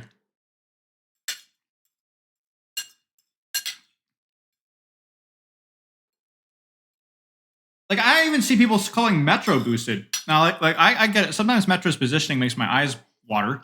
But, I mean, unless you can demonstratively prove that there's a lower level of competition in Overwatch 2, which is, boy, that's an anecdotal rabbit trail. It's not true. People can get better. That's the thing.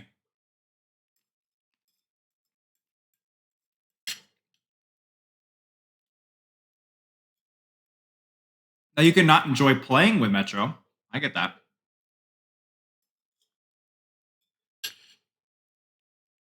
Yeah, I agree. I think Metro's mechanics are much better than his positioning.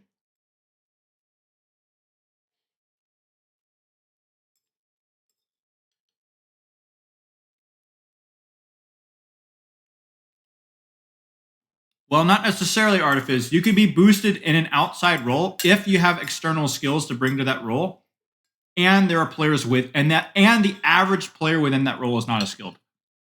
But again, yes, generally it takes a lot of assumptions to make the sense that a role is boosted.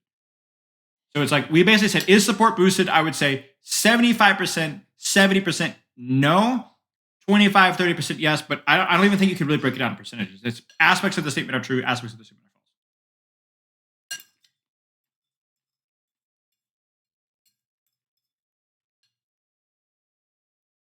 false. Give the definition of boosted. We did it earlier, but yeah, basically boosted is like you are not as on average as skillful of a player.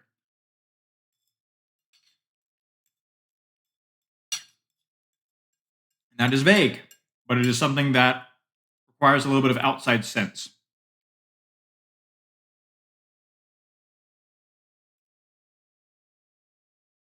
Yeah, exactly, Mace. So then exactly, are you a boosted rank player? No, you're just really freaking good at rank. But there's a different skill set that's demanded in scrims that you're just not as experienced with, right?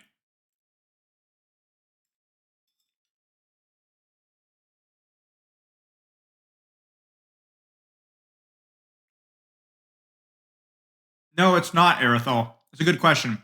Brute forcing something by having a disproportionate, remarkable amount of skill is not boosted.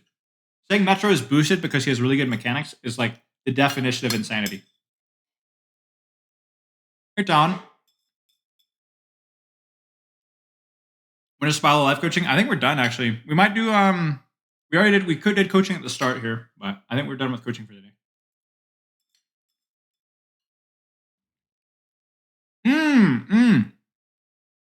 Are OTPs boosted because, no, I don't think so.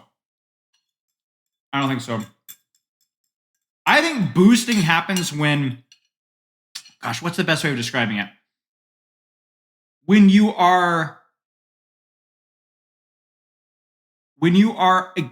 get an advantage because other people choose not to. Oh, sorry, Mace. Exclamation mark coaching. Boosting only occurs when there is an option available that other people choose not to. You guys understand what I'm saying?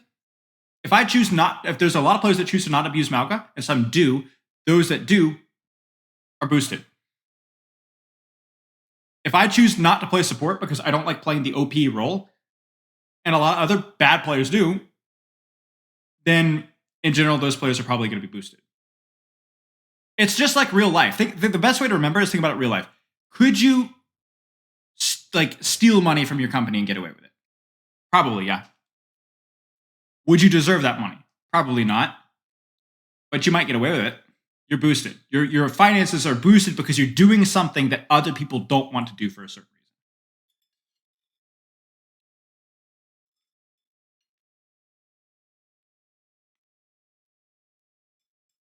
The problem is that term gets thrown around a lot. It kind of loses meaning, so. Exactly, Mace. Exactly. If Brig was the best support in the game, and there is a percentage of people which would not play Brigitte because they think she's easy and dumb, which there is, then Mace of the Face would be boosted. Not a ton, but probably at least a little bit. This happens all the time. There's always a percentage of players in Overwatch 2 that are boosted. if you're playing the meta character, especially if that character is easier to play, like skill floor wise, you are boosted.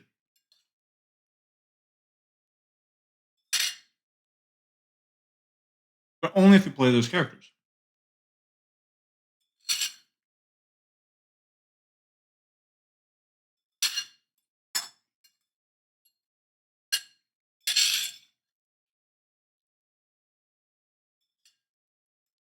Flex players are boosted.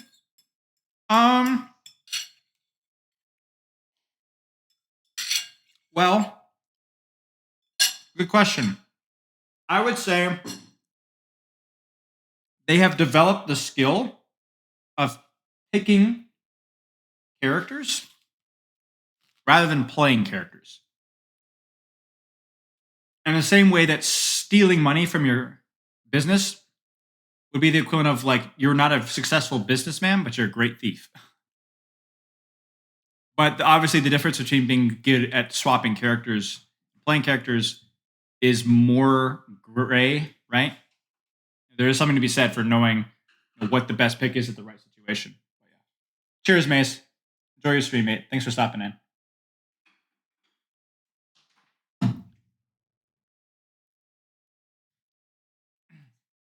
Huh? Not really. Like a shirt. Yeah, plaid.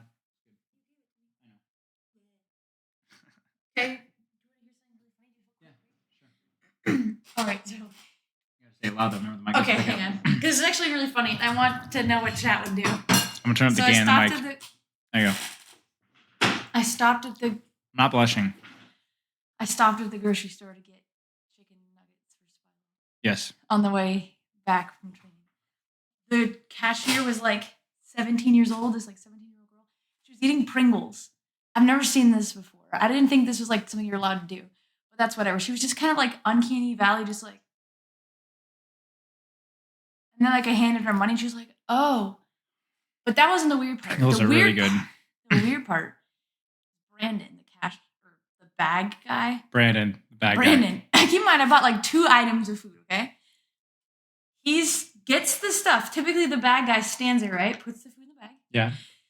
And then you walk through, and he goes, "Ta-da," and you just leave. He puts the stuff in the bag. I'm like waiting for her to ring it up. Walks over and stands next to me with the bag like this. And I'm like in the lane? Yeah. Ooh. And I'm like, what am I gonna? So I just am kind of like.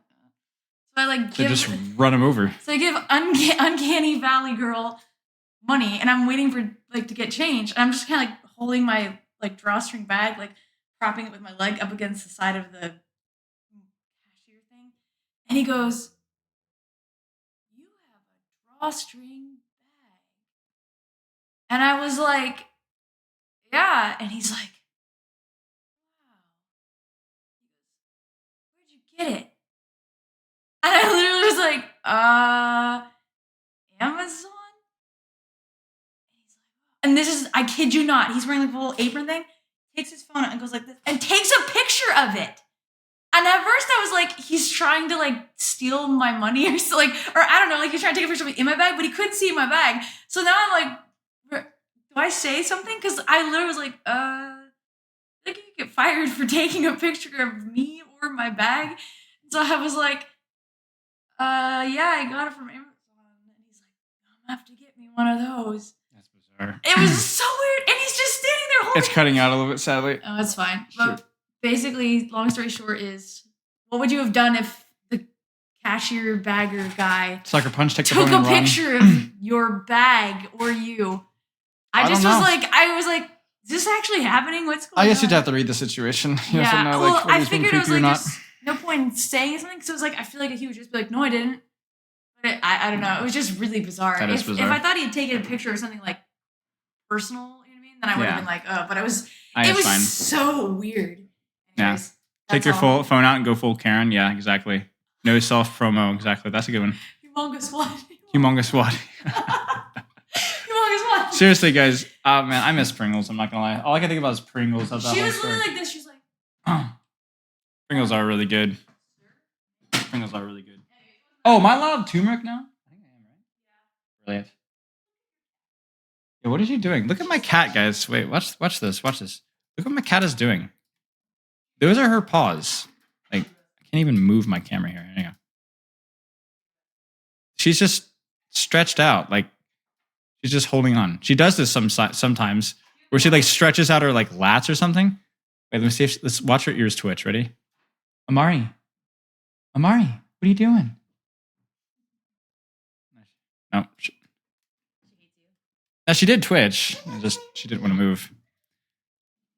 Yeah. Yeah, Epic, what do you got?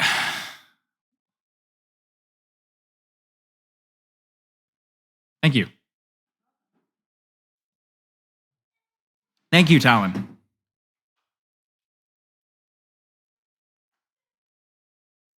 I guess so. Yeah, she's just stretching out, I suppose. Yeah. They won't hear you, by the way. Who? Okay, that's fine. I think general sports have much less game sensing in the rules. They don't understand synergy near as well. Maybe. I don't want to go down that rabbit hole. I think I've given my take on that. I think tanks can generally. I think supports actually have fairly decent game sense, but lack proactivity a lot. Is my stereotype of the day. Yeah.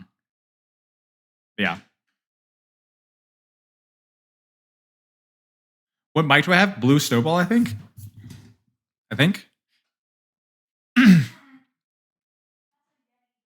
Oh, it's a Blue Yeti. What? Oh, the Blue Snowball was the sucky one, right? Yeah, Blue Snowball is the sucky one. No, I think I have a Yeti.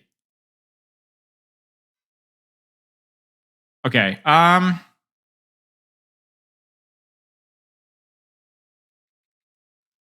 Chat, not to alarm you. Not to alarm you. Check the Twitch stream title that I just adjusted to. I really don't want to scare any children in chat. But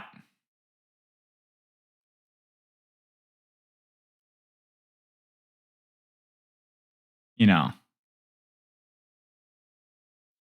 we might be back on the quote unquote grind set. Tommy, thank you for the sub. Are you guys ready? Are you guys ready?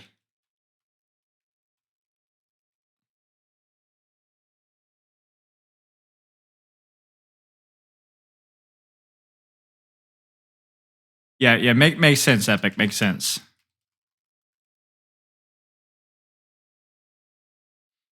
Let's do it. I appreciate the sub, Tommy. Oh, yeah. It's good. Now, the worst part about it is I'm on like 5 hours of sleep. I had some terrible restless legs last night, which is usually when I'm super, super busy with work or a little bit, I have like a lot of projects lined up. I have a harder time sleeping. So whenever I break you guys to sleep, it's because I come from a point of understanding you guys.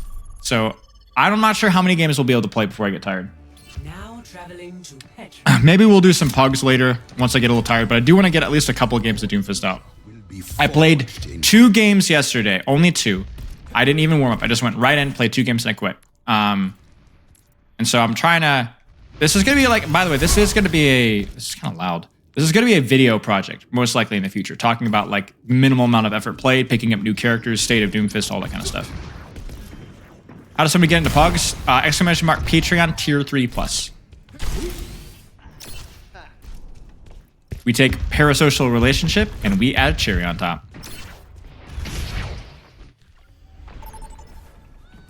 Artifice forgot Prime at this point. Forget Prime at this point. Prime at this point. Yeah. Well, I appreciate the sub nonetheless. Prepare to attack. Select your Bezos not paying himself this time. Surely. Ryan 100% work here? True. Lost both? No, I won one. The only one I lost is because I trolled. They went hard counter mode and they went Moira, Sombra, Orisa, Echo or something like that. And I did not adjust well at all. Will be forged in combat. Trigonosul. I know I've seen your name before, but I don't know why I've never been able to pronounce it. Thank you for the sub, man. I appreciate it. What rank is this? Haha. They don't know. They don't know. Taking to the air. Forget regulation. After this mission, I'm. Is it Ryan? Is it Ryan? Ryan would work here, right? Ryan. Ryan would work here.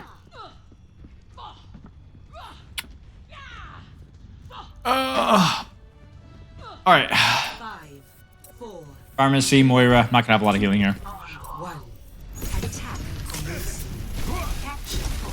Matcha, Anna, Torbjorn. I see a hostile.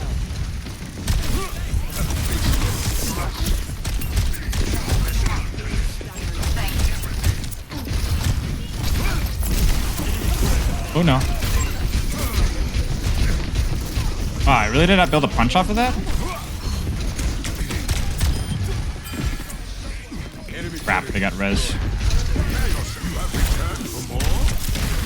Oh dear. No, I didn't see that, chat. You didn't see that. You did not see that. You did not see that. Something hit me. Something hit me. Something hit me. I don't know what it was. I was like, I wasn't committed to the 1v1. I wasn't committed. I was like half as engaging. I was half as engaging. It was a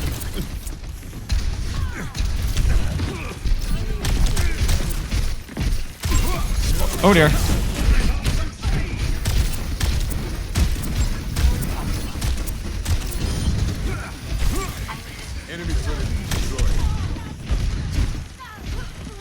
Oh dear.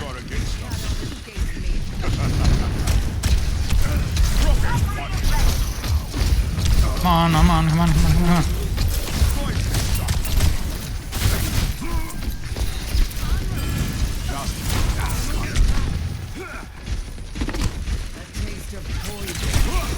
I might try this angle instead. Yeah, he followed me. Nice. Oh dear. Body blocked.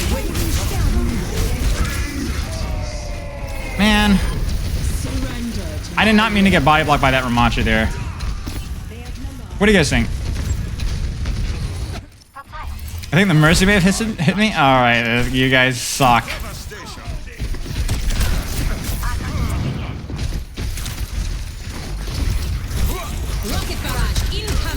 That's a questionable barrage.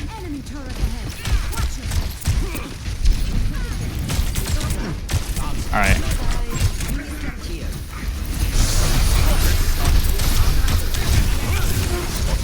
Oh, I'm stuck. I'm stuck. How did I get... Chat, did I get booped by the Pharah? Honest question. Did I actually get booped by the Pharah, or am I actually just that bad? I think I'm just that bad. I'm just that bad. Dang it, man. Bro, my entire team is trolling this, I'm not gonna lie. This is ugly.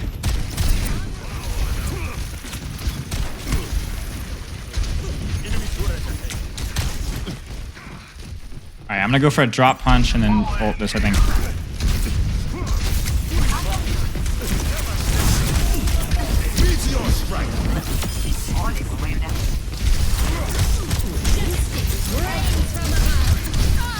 Please, please, please, please, please, please, please, please.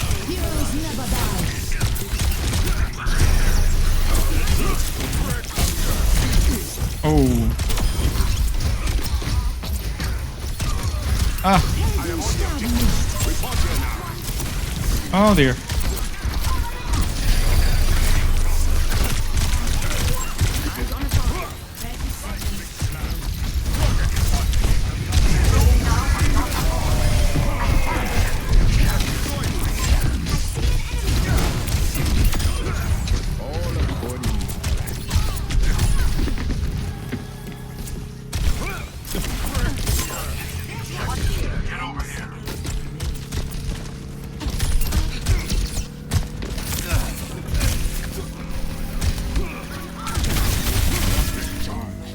There we go, chat.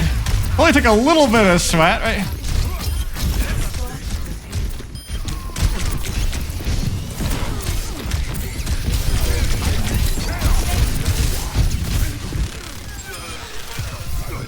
Crap. Only a little bit of sweat. Only a little bit of sweat. All this entire discussion today, chat, by the way, about support boosting, you know what? It was just to make me feel better about struggling with Doomfist. That's the difference. No, no, no, no. I need to help my Reaper if I can. I can't help my Reaper. Okay, well, that's unfortunate.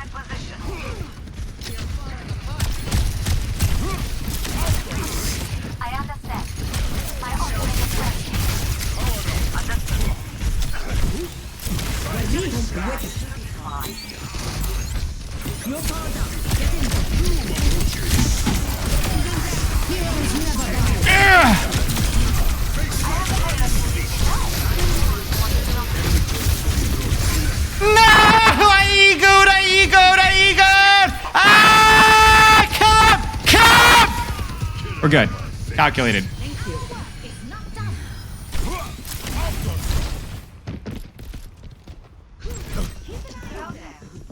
I'm getting the run around. No way she gets that kill. Okay.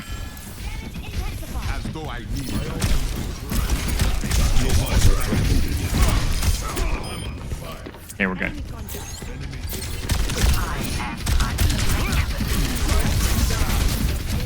I might have been trolling a little bit here, chat. Okay, I thought she should have pushed me. She should have pushed me. Ah, no, she's pushing me!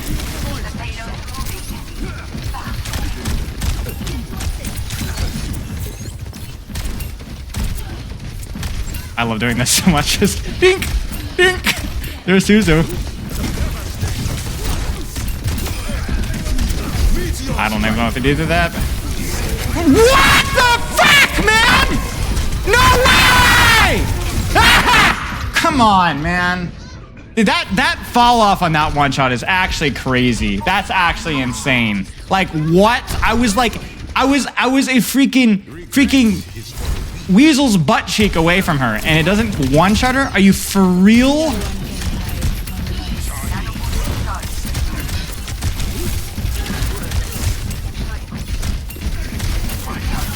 That's like actually such a scam. Oh, nice, Widow. Crap.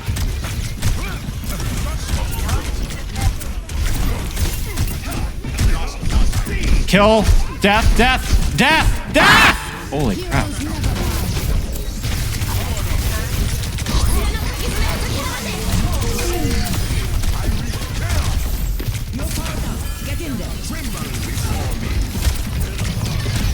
Only because she's low.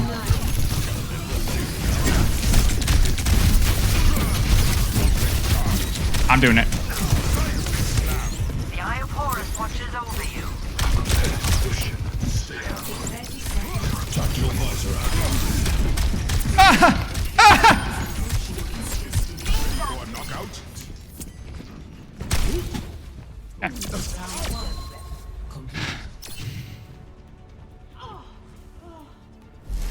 Score. Okay, yeah, see, never doubt, guys. Never doubt. Switching sides. Yeah, we're getting there. This Doomfist boosted. Who are we about reviewing? Yeah, this guy's so super funny. Funny. Ew, not the good way. Screw you guys, man. I just wish I had a good skin. Yeah. That would be the difference here. Okay, it's not actually a gold lobby. It is a platinum lobby, just so we're very clear. It is a platinum lobby.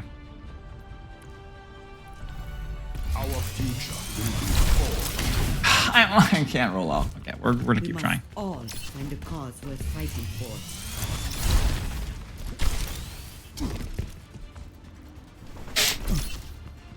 I did not say the F word. Hello there. I'm way too homeschooler for that. Disco Doom goes hard. I don't have any skills or skins. That was a Freudian slip. I meant skins. Not close enough to know he preferred houses. And just for context here, guys, I'm masters on almost every tank. I'm probably like diamond on Wrecking Ball if I would like actually play it right now. 4, 3, 2, 1. Cheers out of his. Incoming. Defend objective A.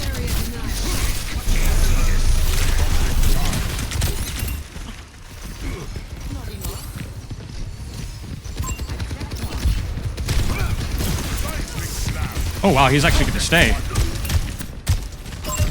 Here's one.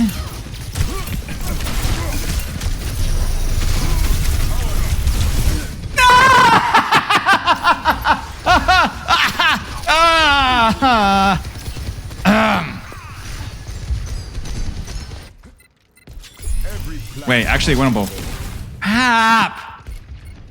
Hang on, guys. Hang on tight. Whoa, my team's cracked.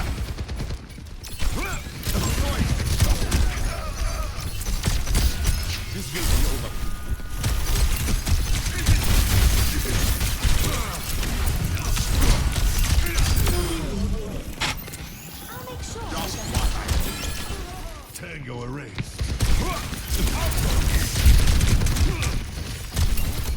Times like that, I wonder if my brain's functioning. Oh my gosh, what was that slam? Come get healed. Much better.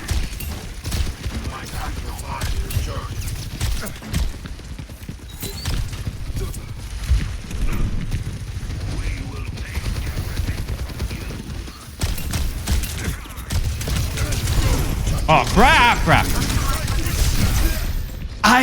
I thought that we would. Oh my bad. I tried to ego it.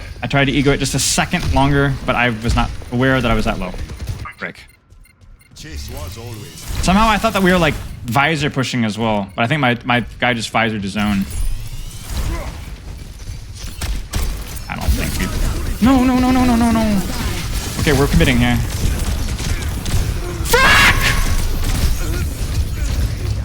Objective lost. Stop the pain. I am fully focused. Shut up, devices. Dude, Delay the payload's advancement. No one can hide from my sight. my gosh. Seismic shock. Nah, I think we only got one kill here. I don't think.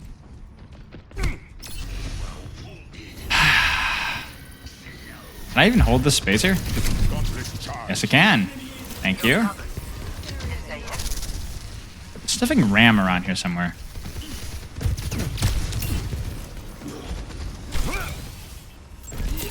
Oh?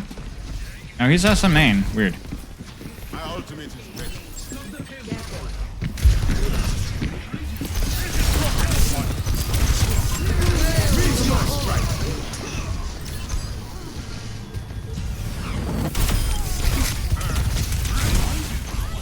Should have slammed there.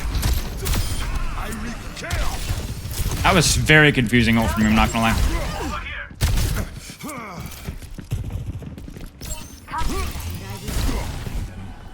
Thank you. Very weird ult from it for me. I honestly just totally lost his end and then just chose to not look for him. I have no excuses.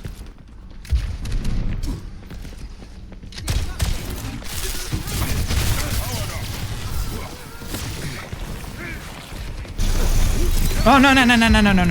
Zen up there. Delay the payload's advancement. Oh no. Over there. That's better. There will be no next time. Oh crap.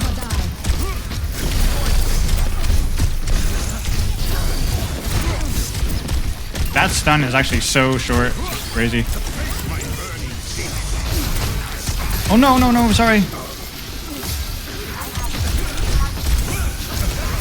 I'm gonna give my supports time to get away. Because I knew we'd get the kill.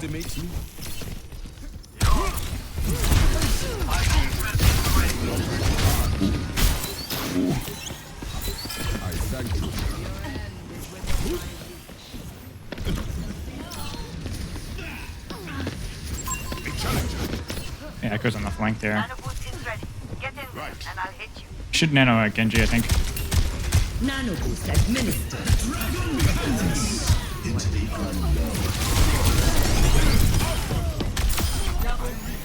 Huge nade. Ah.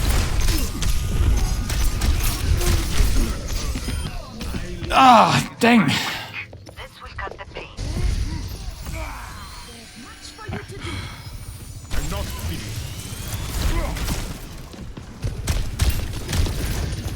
Oh, that's kind of unfortunate timing.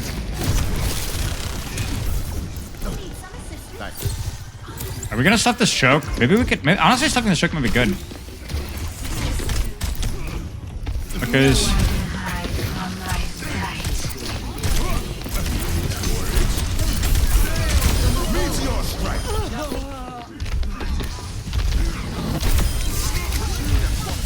I shouldn't have used my punch. I was gonna say stuffing this choke because we get another fight for sure.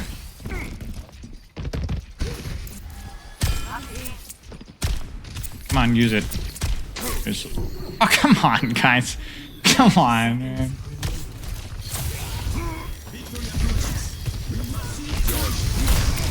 We got bubble already.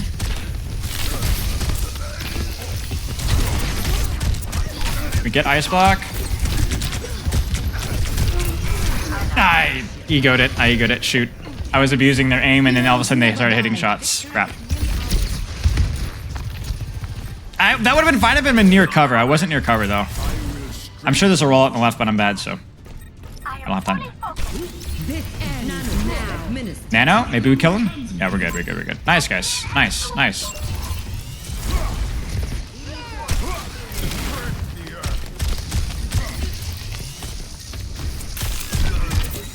Maybe. This guy might have primal, actually. Oh, I got him. I got him. Nice. Okay. Yeah. Okay. That was okay. I think occasionally I let my the disrespect for the enemy team's ability to shoot me kind of kick in. It's hard to break that habit sometimes because I'm like, bro, it's like these guys are so bad, but I'm like, I'm so bad. I'm so bad. And they kind of did the whole like cornucopia. They swapped Echo. They swapped Moira. They played a little bit of the tank ring around the Rosie. But it didn't work. That was Plat 2 or Plat 3 lobby, I think. Welcome to Samoa.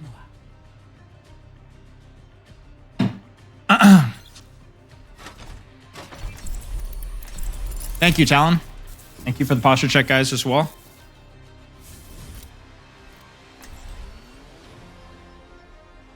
I've never played Doomfist on this map, so be warned. It might be bad. Actually, I never played in King's Row either. Well, that was kind of bad, actually. It wasn't that for me, anyway. Okay, we've got Moira, Ana, Sombra, Junkrat. This should have a pretty decent amount of healing. Because the Sombra probably won't demand too much healing. This is my main? No. No, I wouldn't dare play Doomfist on my main. I'd throw so many games in a row. So much worse. Do I enjoy Dubious or Tank Doom more? I don't know. I kind of like Tank Doom, honestly. But I haven't played him enough to really have a good opinion.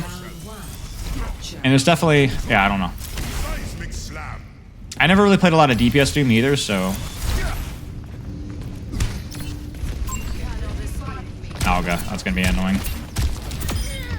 That works.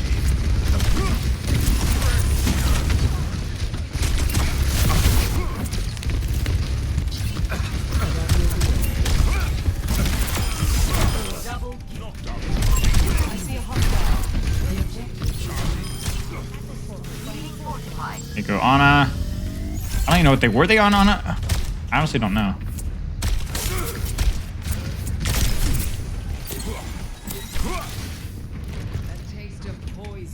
I feel like this is probably a good spot for us to fight. It's a little close, but it's good for a rat.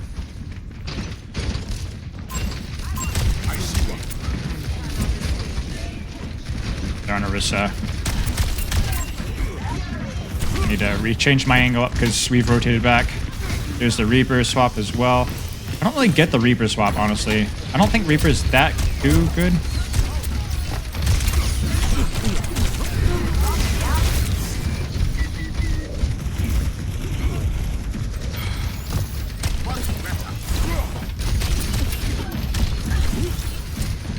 I'm literally playing Ring around the Rosie.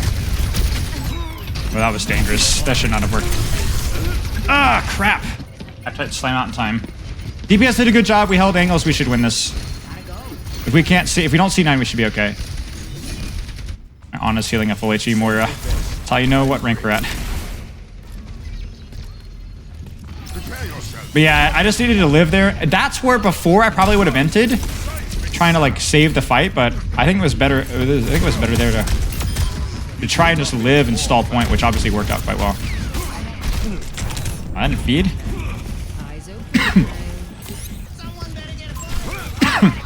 Yeah, that's probably true, Alex. I think we're good to hold here. We're on Cassidy now as well.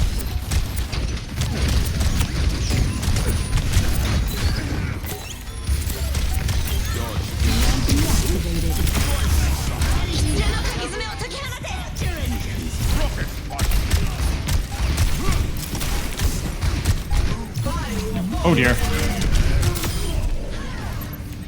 I think I just rush things too much. I'm gonna ego this.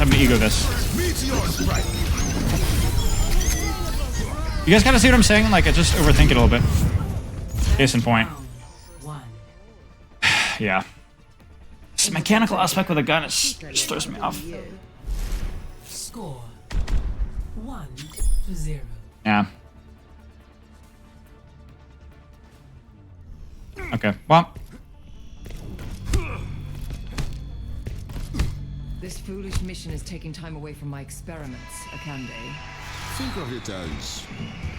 I've struggled more with Doomfist mechanically than I have with any character I've played before besides Widowmaker. Sombra Virus is pretty tricky as well, but this is harder. 5, 4, 3, 2, 1. Round 2. Capture the objective. Okay, I guess that works. Finalize their demise. Rissa, I could maybe punch her off here. Maybe? Let her walk. She sees me for sure. No. Ah, crap.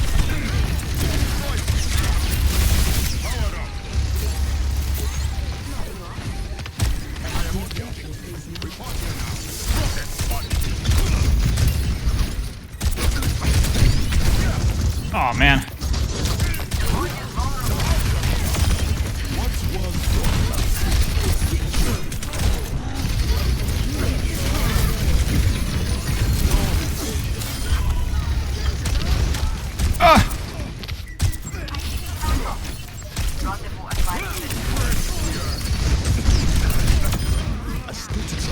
It's just the focus, you know? It's not like I can hit the shots, but I have to like slow down. So when I start spamming, that's when I start missing shots like crazy.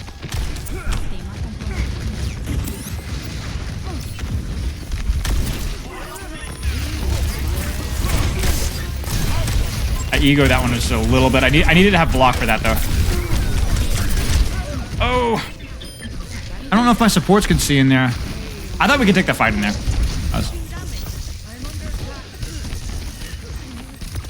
We might be able to stall this one a little bit, though. Maybe.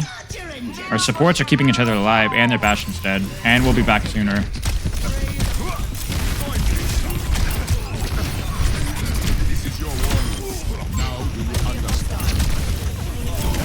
Ah.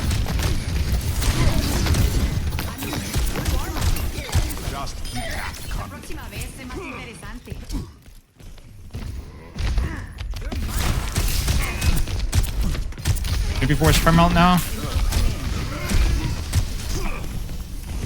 Oh, it's life grip, I think, or no, lamp. We're holding really close, so.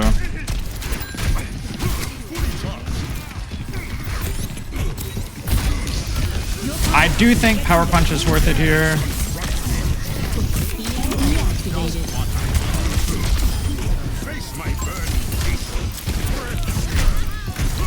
Oh, no. Just to be safe. Betrayal has a price. He's gonna have to primal if he wants to touch. Okay. Surrender.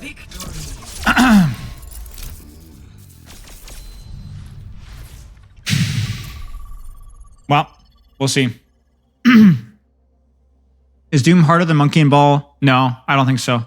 Harder for me, but I don't think so. I have a lot of time with Winston. I have almost no time with Doomfist. Ball, I think it's like easier for me than Doomfist because I don't need to do as well mechanically with Ball because I have the game sense and the timing and the cycles. Like Doomfist has been more challenging because I'll understand some of the fundamentals, but it's hard for me to apply them and also try to do well mechanically at the same time. And that's where I struggle the most. But Ball has a lot of really intense mechanics, but I don't have to do them to be good at the character. With Doomfist, I have to hit my punches and I have to hit my shots. I don't have to know all the techs, but I have to hit my shots, and that's where it's hard. And endorse? Yeah, true. I forget to endorse on this account. I mean, Ball's also tricky mechanically, but you don't have to be really getting all the techs and stuff and hitting all the shots for it to be a good character, I don't think. No, you cannot. More field research. Scout here. Moira, Mercy, not a lot of healing then, because Mercy will probably heal me a little bit because there's nothing really to pocket here. 3, 2, 1. Attackers incoming. A challenger. Doom. End objective A. Moira, I can't see any longer. She's gonna have Sombra. I knew it. I knew it. I was like, I don't see another DPS. That's not a good sign. I'm gonna play with my team here just keeping an eye on that angle. Their DPS is AFK actually.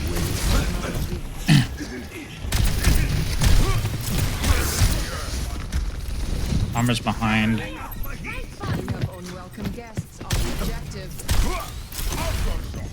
He went up there.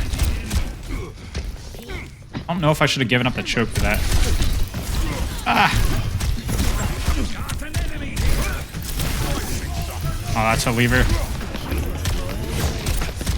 Well, at least I didn't have to deal with... At least they didn't have to deal with a 5v4 because that would have been lame.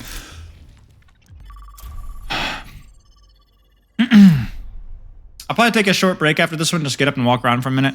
Welcome to Paris. Our future will be forged in conflict. Devastation.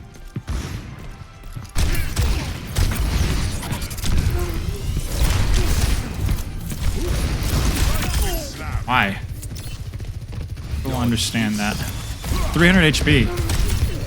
Not that stinky.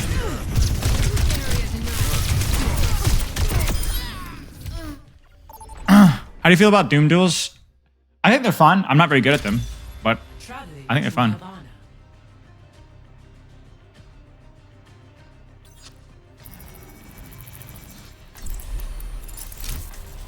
Dude grind's going okay. Going okay, we're getting there. Which FPS to play in this account? I created this account initially to Genji OTP back in 2018 when there was no, well, it's really, I had this account even before Rollock, I think. I never play it. I use it so I could OTP Genji without, I learn a new character without throwing my rank, and then I haven't really played it much since then. Also, R support's boosted? Oh, you'll have to go back and watch. TLDR is that yes and no. Yeah, I played Genji almost primarily in this account for a while, and then I played support at some point back in like 2019 maybe. I don't even remember when I played support in this account, honestly. I don't know what the MMR of this account is at all. It was placing me in gold games in Symmetra, even though I was absolutely dominating them. We played like 5 or 6 games or 5 games and I won every single one, so I don't know. Doom? Let this challenge be a lesson. Cut Yeah. off the payload. Let's give it to him. Enemy here.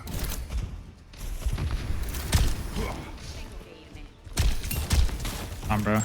Over there. A taste of poison.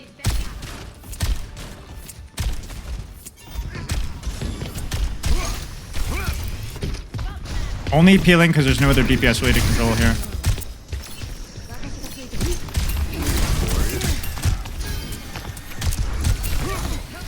Oh, frick!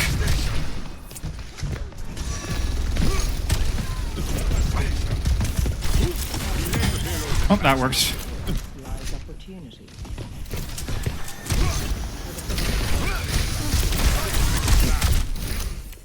Ganyr's like, why are you focusing the take, Spylo? Because there's nothing else to do.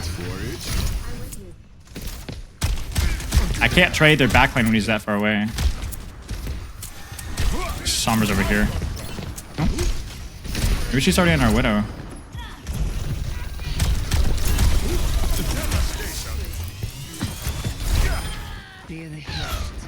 Stall that payload, or else.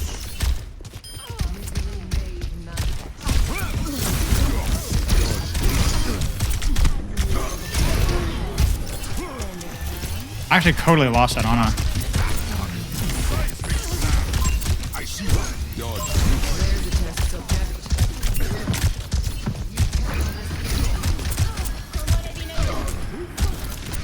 Meteor strike.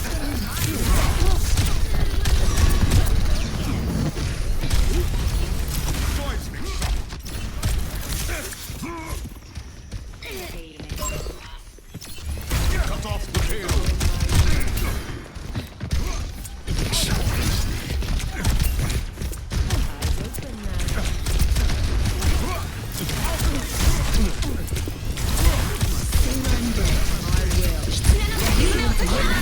I lost Nano. No one can hide from my sight. Meteor strike.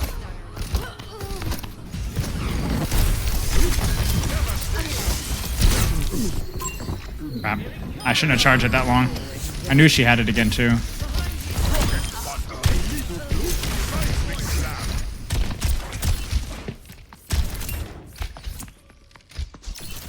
Whatever the tech is, you look down and make your headshot hitbox fatter or something.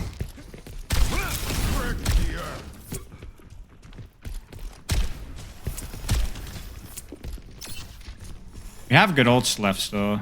They have EMP though. I need to be careful.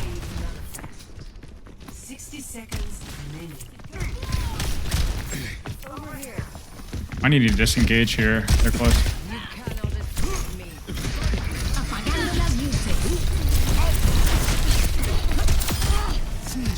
Sombra's really bad. Just a little pressure on that Doom, and then I go right like, oh, I don't want that.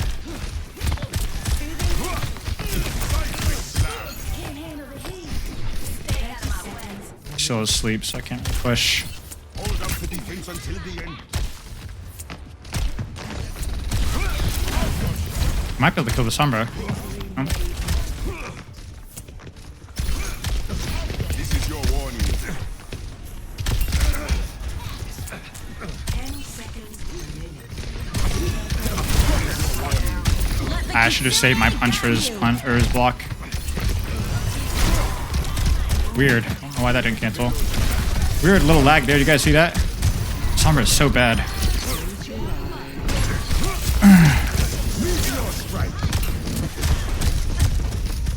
Ah!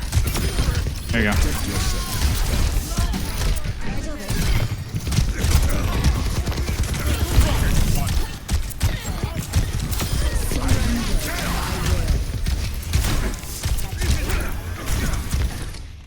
No one can hide from my sight. Okay. Score 0-0.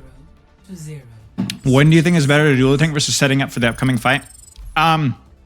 When you when there's nothing that you need to set up for, that's fine to duel the tank. Like for example, there, like I peeled back on the Doomfist because I knew the Ana and Widow were so far away that there was nowhere that I could set up that I could safely engage them. Emery Explorer, thank you for the sub.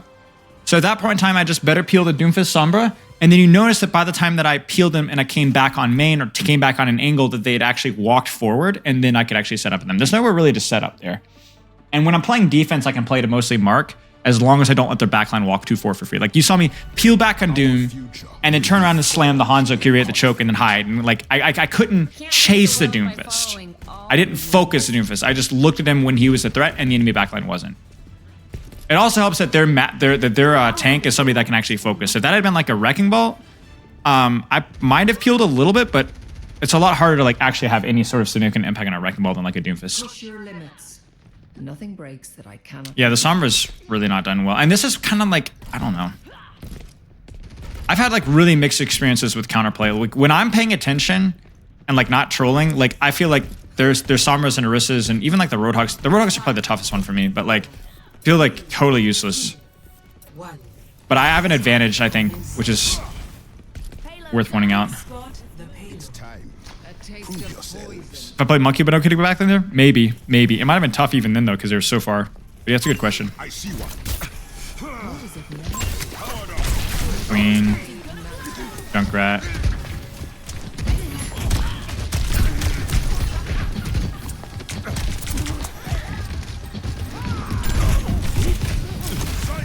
We're down one, so I'm just gonna chill.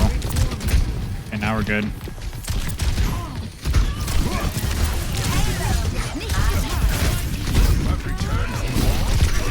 Ah.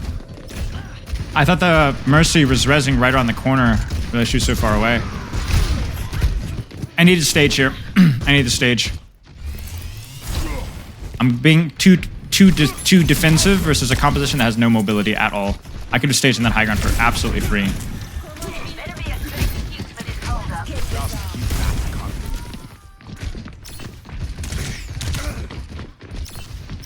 Gonna go for me, I think.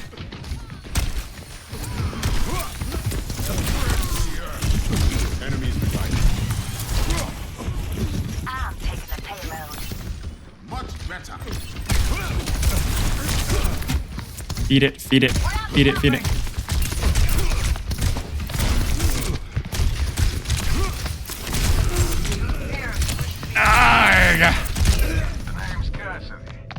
Jungle Queen traded on the back lines. So I'm on my Jungle Queen, third Jungle Queen 2v1. Nah. We're actually in a real danger of losing this because we're starting to play Ring Around the Rosie with those picks. And like our DPS just swapped. And they've got, yeah, and that's happening, so.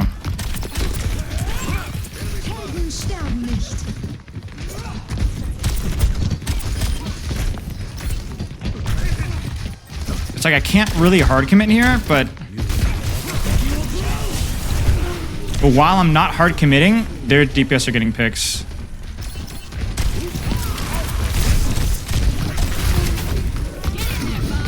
Yeah, and I tried to help. Maybe we can get a kill there. Maybe we can get a kill.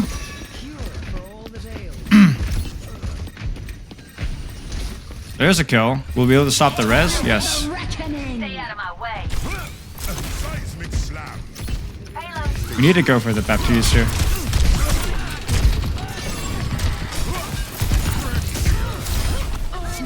Winnable. Might. Push up here. Meteor strike. Yeah. Ugly game. Really ugly game. Partly on my end, partly not on my end. It's just hard there. Because it's like, I needed to set up first fight, I think is the key thing. I needed to set up first fight, and then I need to secure the kill on the Hanzo, because if I start the kill on the Hanzo, I actually think I could have 2v1 there.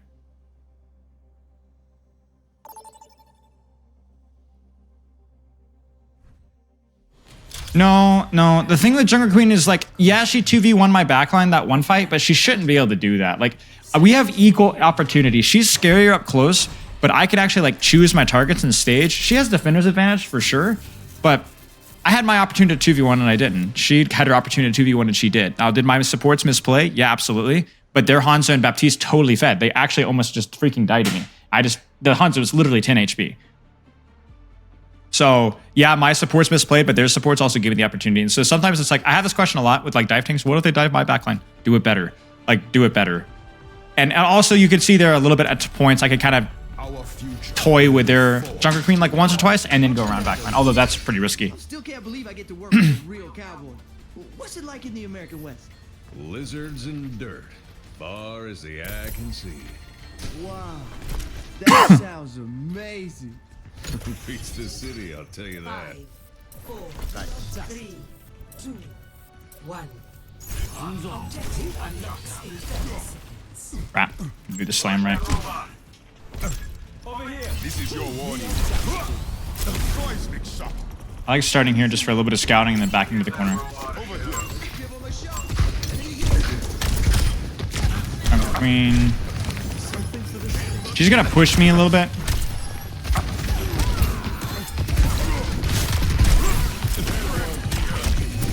know if I should have tried to stop that res, honestly.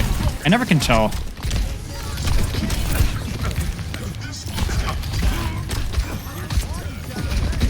Move the glass. Oh, no, that was bad.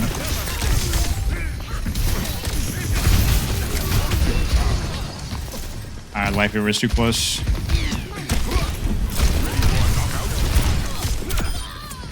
Go for the gamble.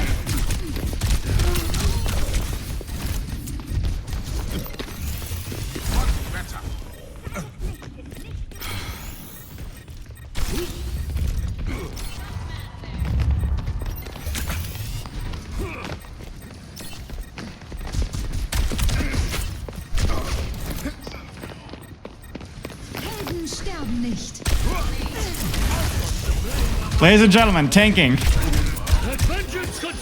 Actually crazy. And then tanking again. Oh dear.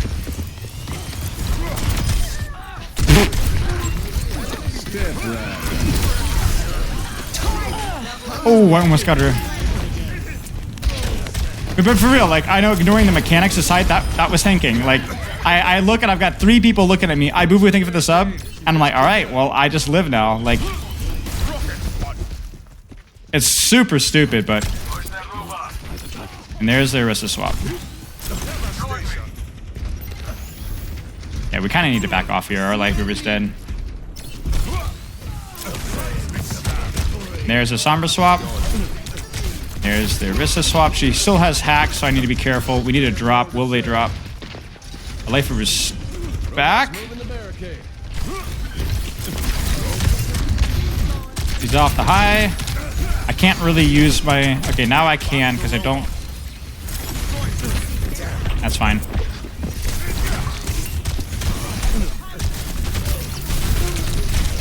I should have used the old I egoed it. By far my biggest issue, I think. I'm trying to ego my cooldowns a little bit, or my ult. We could kill that Arista, actually.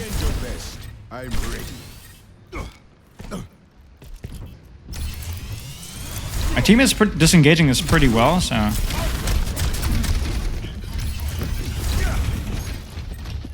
On me. Cassie's fighting. My Cassie's fighting. Face me. Oh no, he died at the Lucio.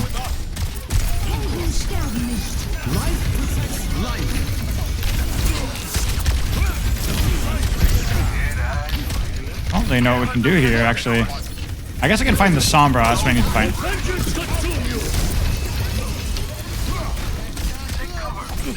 I need to find that Sombra. Where is she? There she is.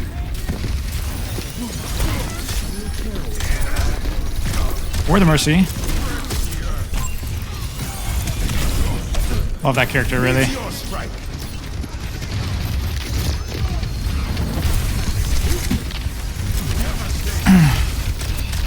Nothing's dying, nothing's dying. Here comes the EMP.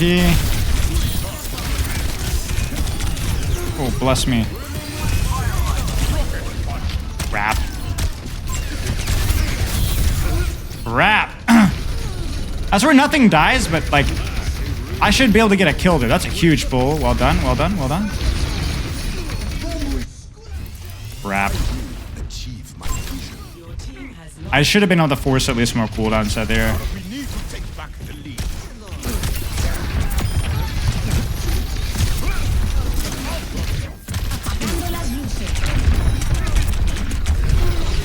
Oh, huge, thank you.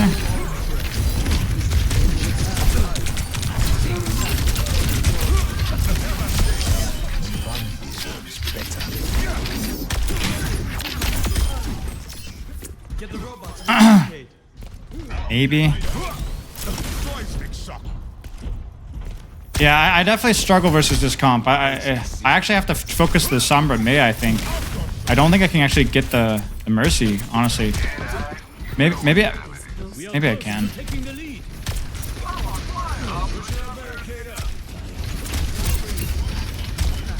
Got the Sombra.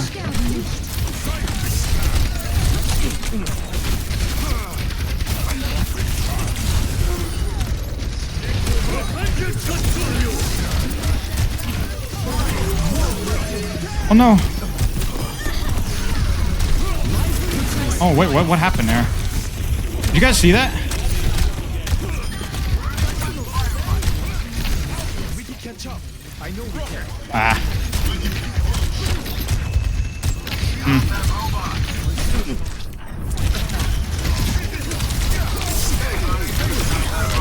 Meteor strike.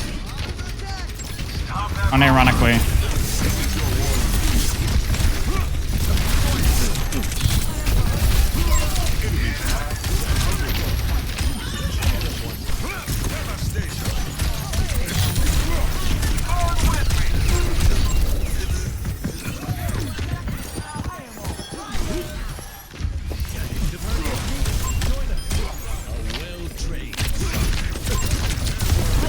Ah.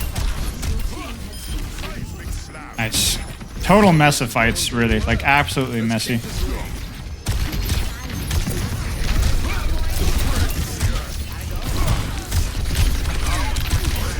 Step rider.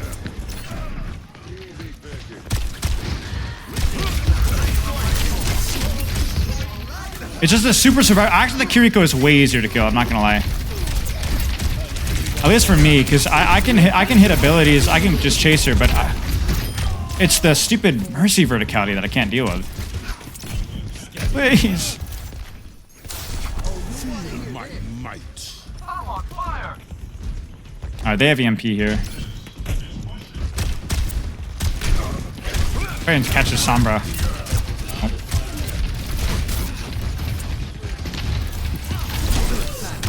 There's a Suzu. I'll try and dodge this EMP.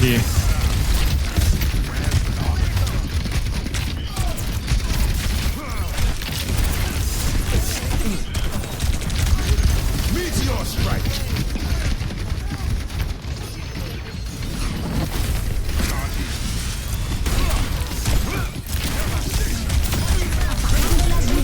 Ah, crap. Still winnable. That Lucio dies, we win this maybe. Kiriko can die. 2-minute warning.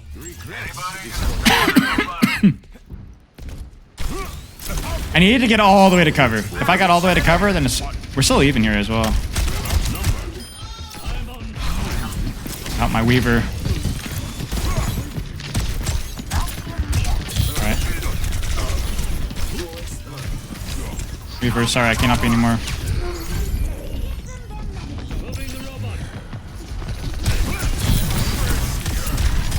Trying to bail my Weaver out. Nice. This is total mess. I didn't mean to cancel that.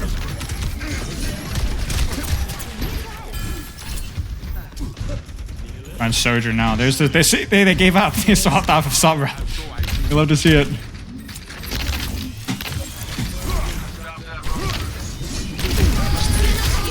Oh, that's a lot of ults.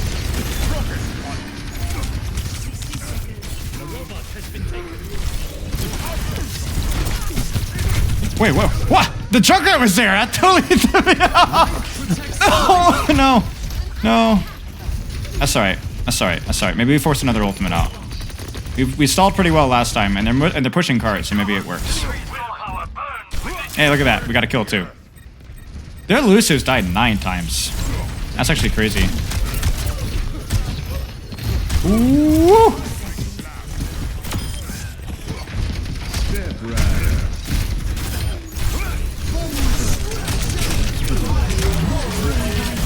Oh, jeez. That was total disorienting. There's that. And then now I go for Kiriko.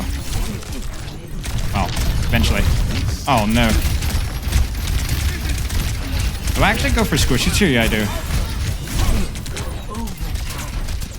Show them our meteor strike.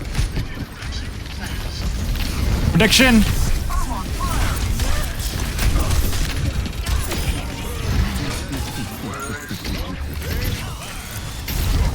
Ah. Okay. Well, there you go.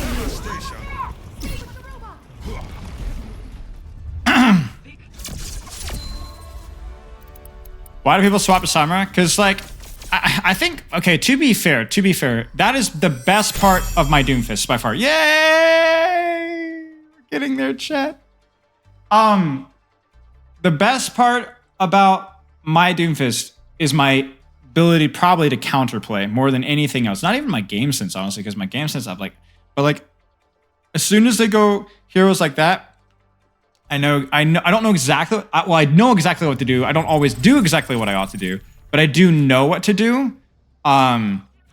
So I think that the Sombra swap is corny and yeah, probably not the best pick all the time.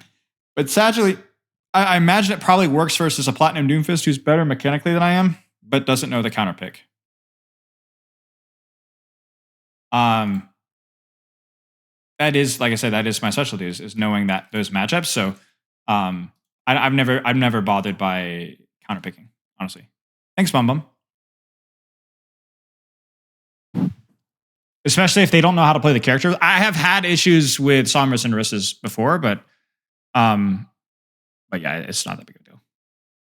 For me, it's more actually, like I was saying, probably the hardest character to counterplay is Roadhog, honestly. I find Roadhog to be very difficult for me, at least individually, to counterplay. It feels like he's a lot harder to avoid than some of the other ones, and I can't really punish him as much as I can. Like Sombra, I can't really avoid, but I can punish her. On Orisa, I can punish, but I can avoid. Roadhog feels like a little bit of both. Roadhog feels like very punishing, and like watching high-level Roadhog, high-level Doomfist. I was watching a Zebra stream the other day, and watching him play versus a Roadhog on some maps just looked downright miserable. Like it was like any tiny mistake gets punished instantly. Yeah, exactly. The no counterplay for Breather as much, really. I mean, it feels rough. Exclamation mark coaching Buvu. You will go through the website. Sure, through the website. Yeah. Probably gonna do a shorter stream today. Probably gonna call it honestly right there, just because I've got some other stuff I'd like to do. But I do. Well, we will be back on Tuesday. I mean, you guys know it's coming Tuesday. We'll be here Tuesday. You guys know that for a fact. I have to do some prep actually for Tuesday as well. We will give my full take on all the changes that are coming up. Whether they make changes to the leaked patch notes or not, we'll be there and ready for it. Yeah, I mean, I guess I'm just questioning how many things are gonna like change. No, I don't know. We'll have to wait and see. Really, I think like obviously I'm sure a lot of things will change, but I think how much of the coaching is going to change, I think is really the question for me. It's like, like what's going to be different when we're going in game. So, but yeah, maybe I'll get to Diamond before the patch. Probably not, because I'll play probably a couple of games tomorrow and a couple of games on Monday, so I might not get to Diamond by patch time, which would be kind of annoying. But the patch is on Tuesday, as far as I know. Right? Is it? Am I wrong, chat? I don't remember. I think it is. Oh, it's the 13th? Oh. Oh, it's not this Tuesday. Oh, it's the patch notes. Oh, so maybe it's the trailer and then, okay, well, either way, whatever, the patch or the patch notes will be ready. So patch, it sounds like maybe just patch notes first, and then patch reaction, and we'll talk about that. So, yeah. For me, the way I like to do like patch notes reactions is there'll be some, I'm sure not objectively, but as close to objectively negative things. But I think I always like to kind of like ask questions about like, this is going to be like, this is the thing you need to keep an eye on, So we'll see. I'm excited, mixed positive and negative. It's exciting. It's stuff is happening, whether it's good or bad stuff, I don't know, but it's definitely getting people talking. So, yeah, we'll see. Okay, well, let's wrap this up. Let's raid somebody. Let's raid somebody.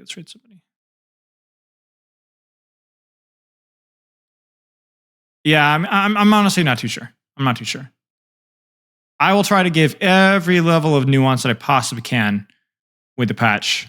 Not just for the benefit of the doubt, but also just so that, there's like a broad range of. I don't want it to be just like, oh, obviously this is the thing. I think that I'm gonna try and come up with some takes that maybe you guys haven't heard before. Okay. Give me 1 second, y'all. Yeah, vlog coming soon. Yeah.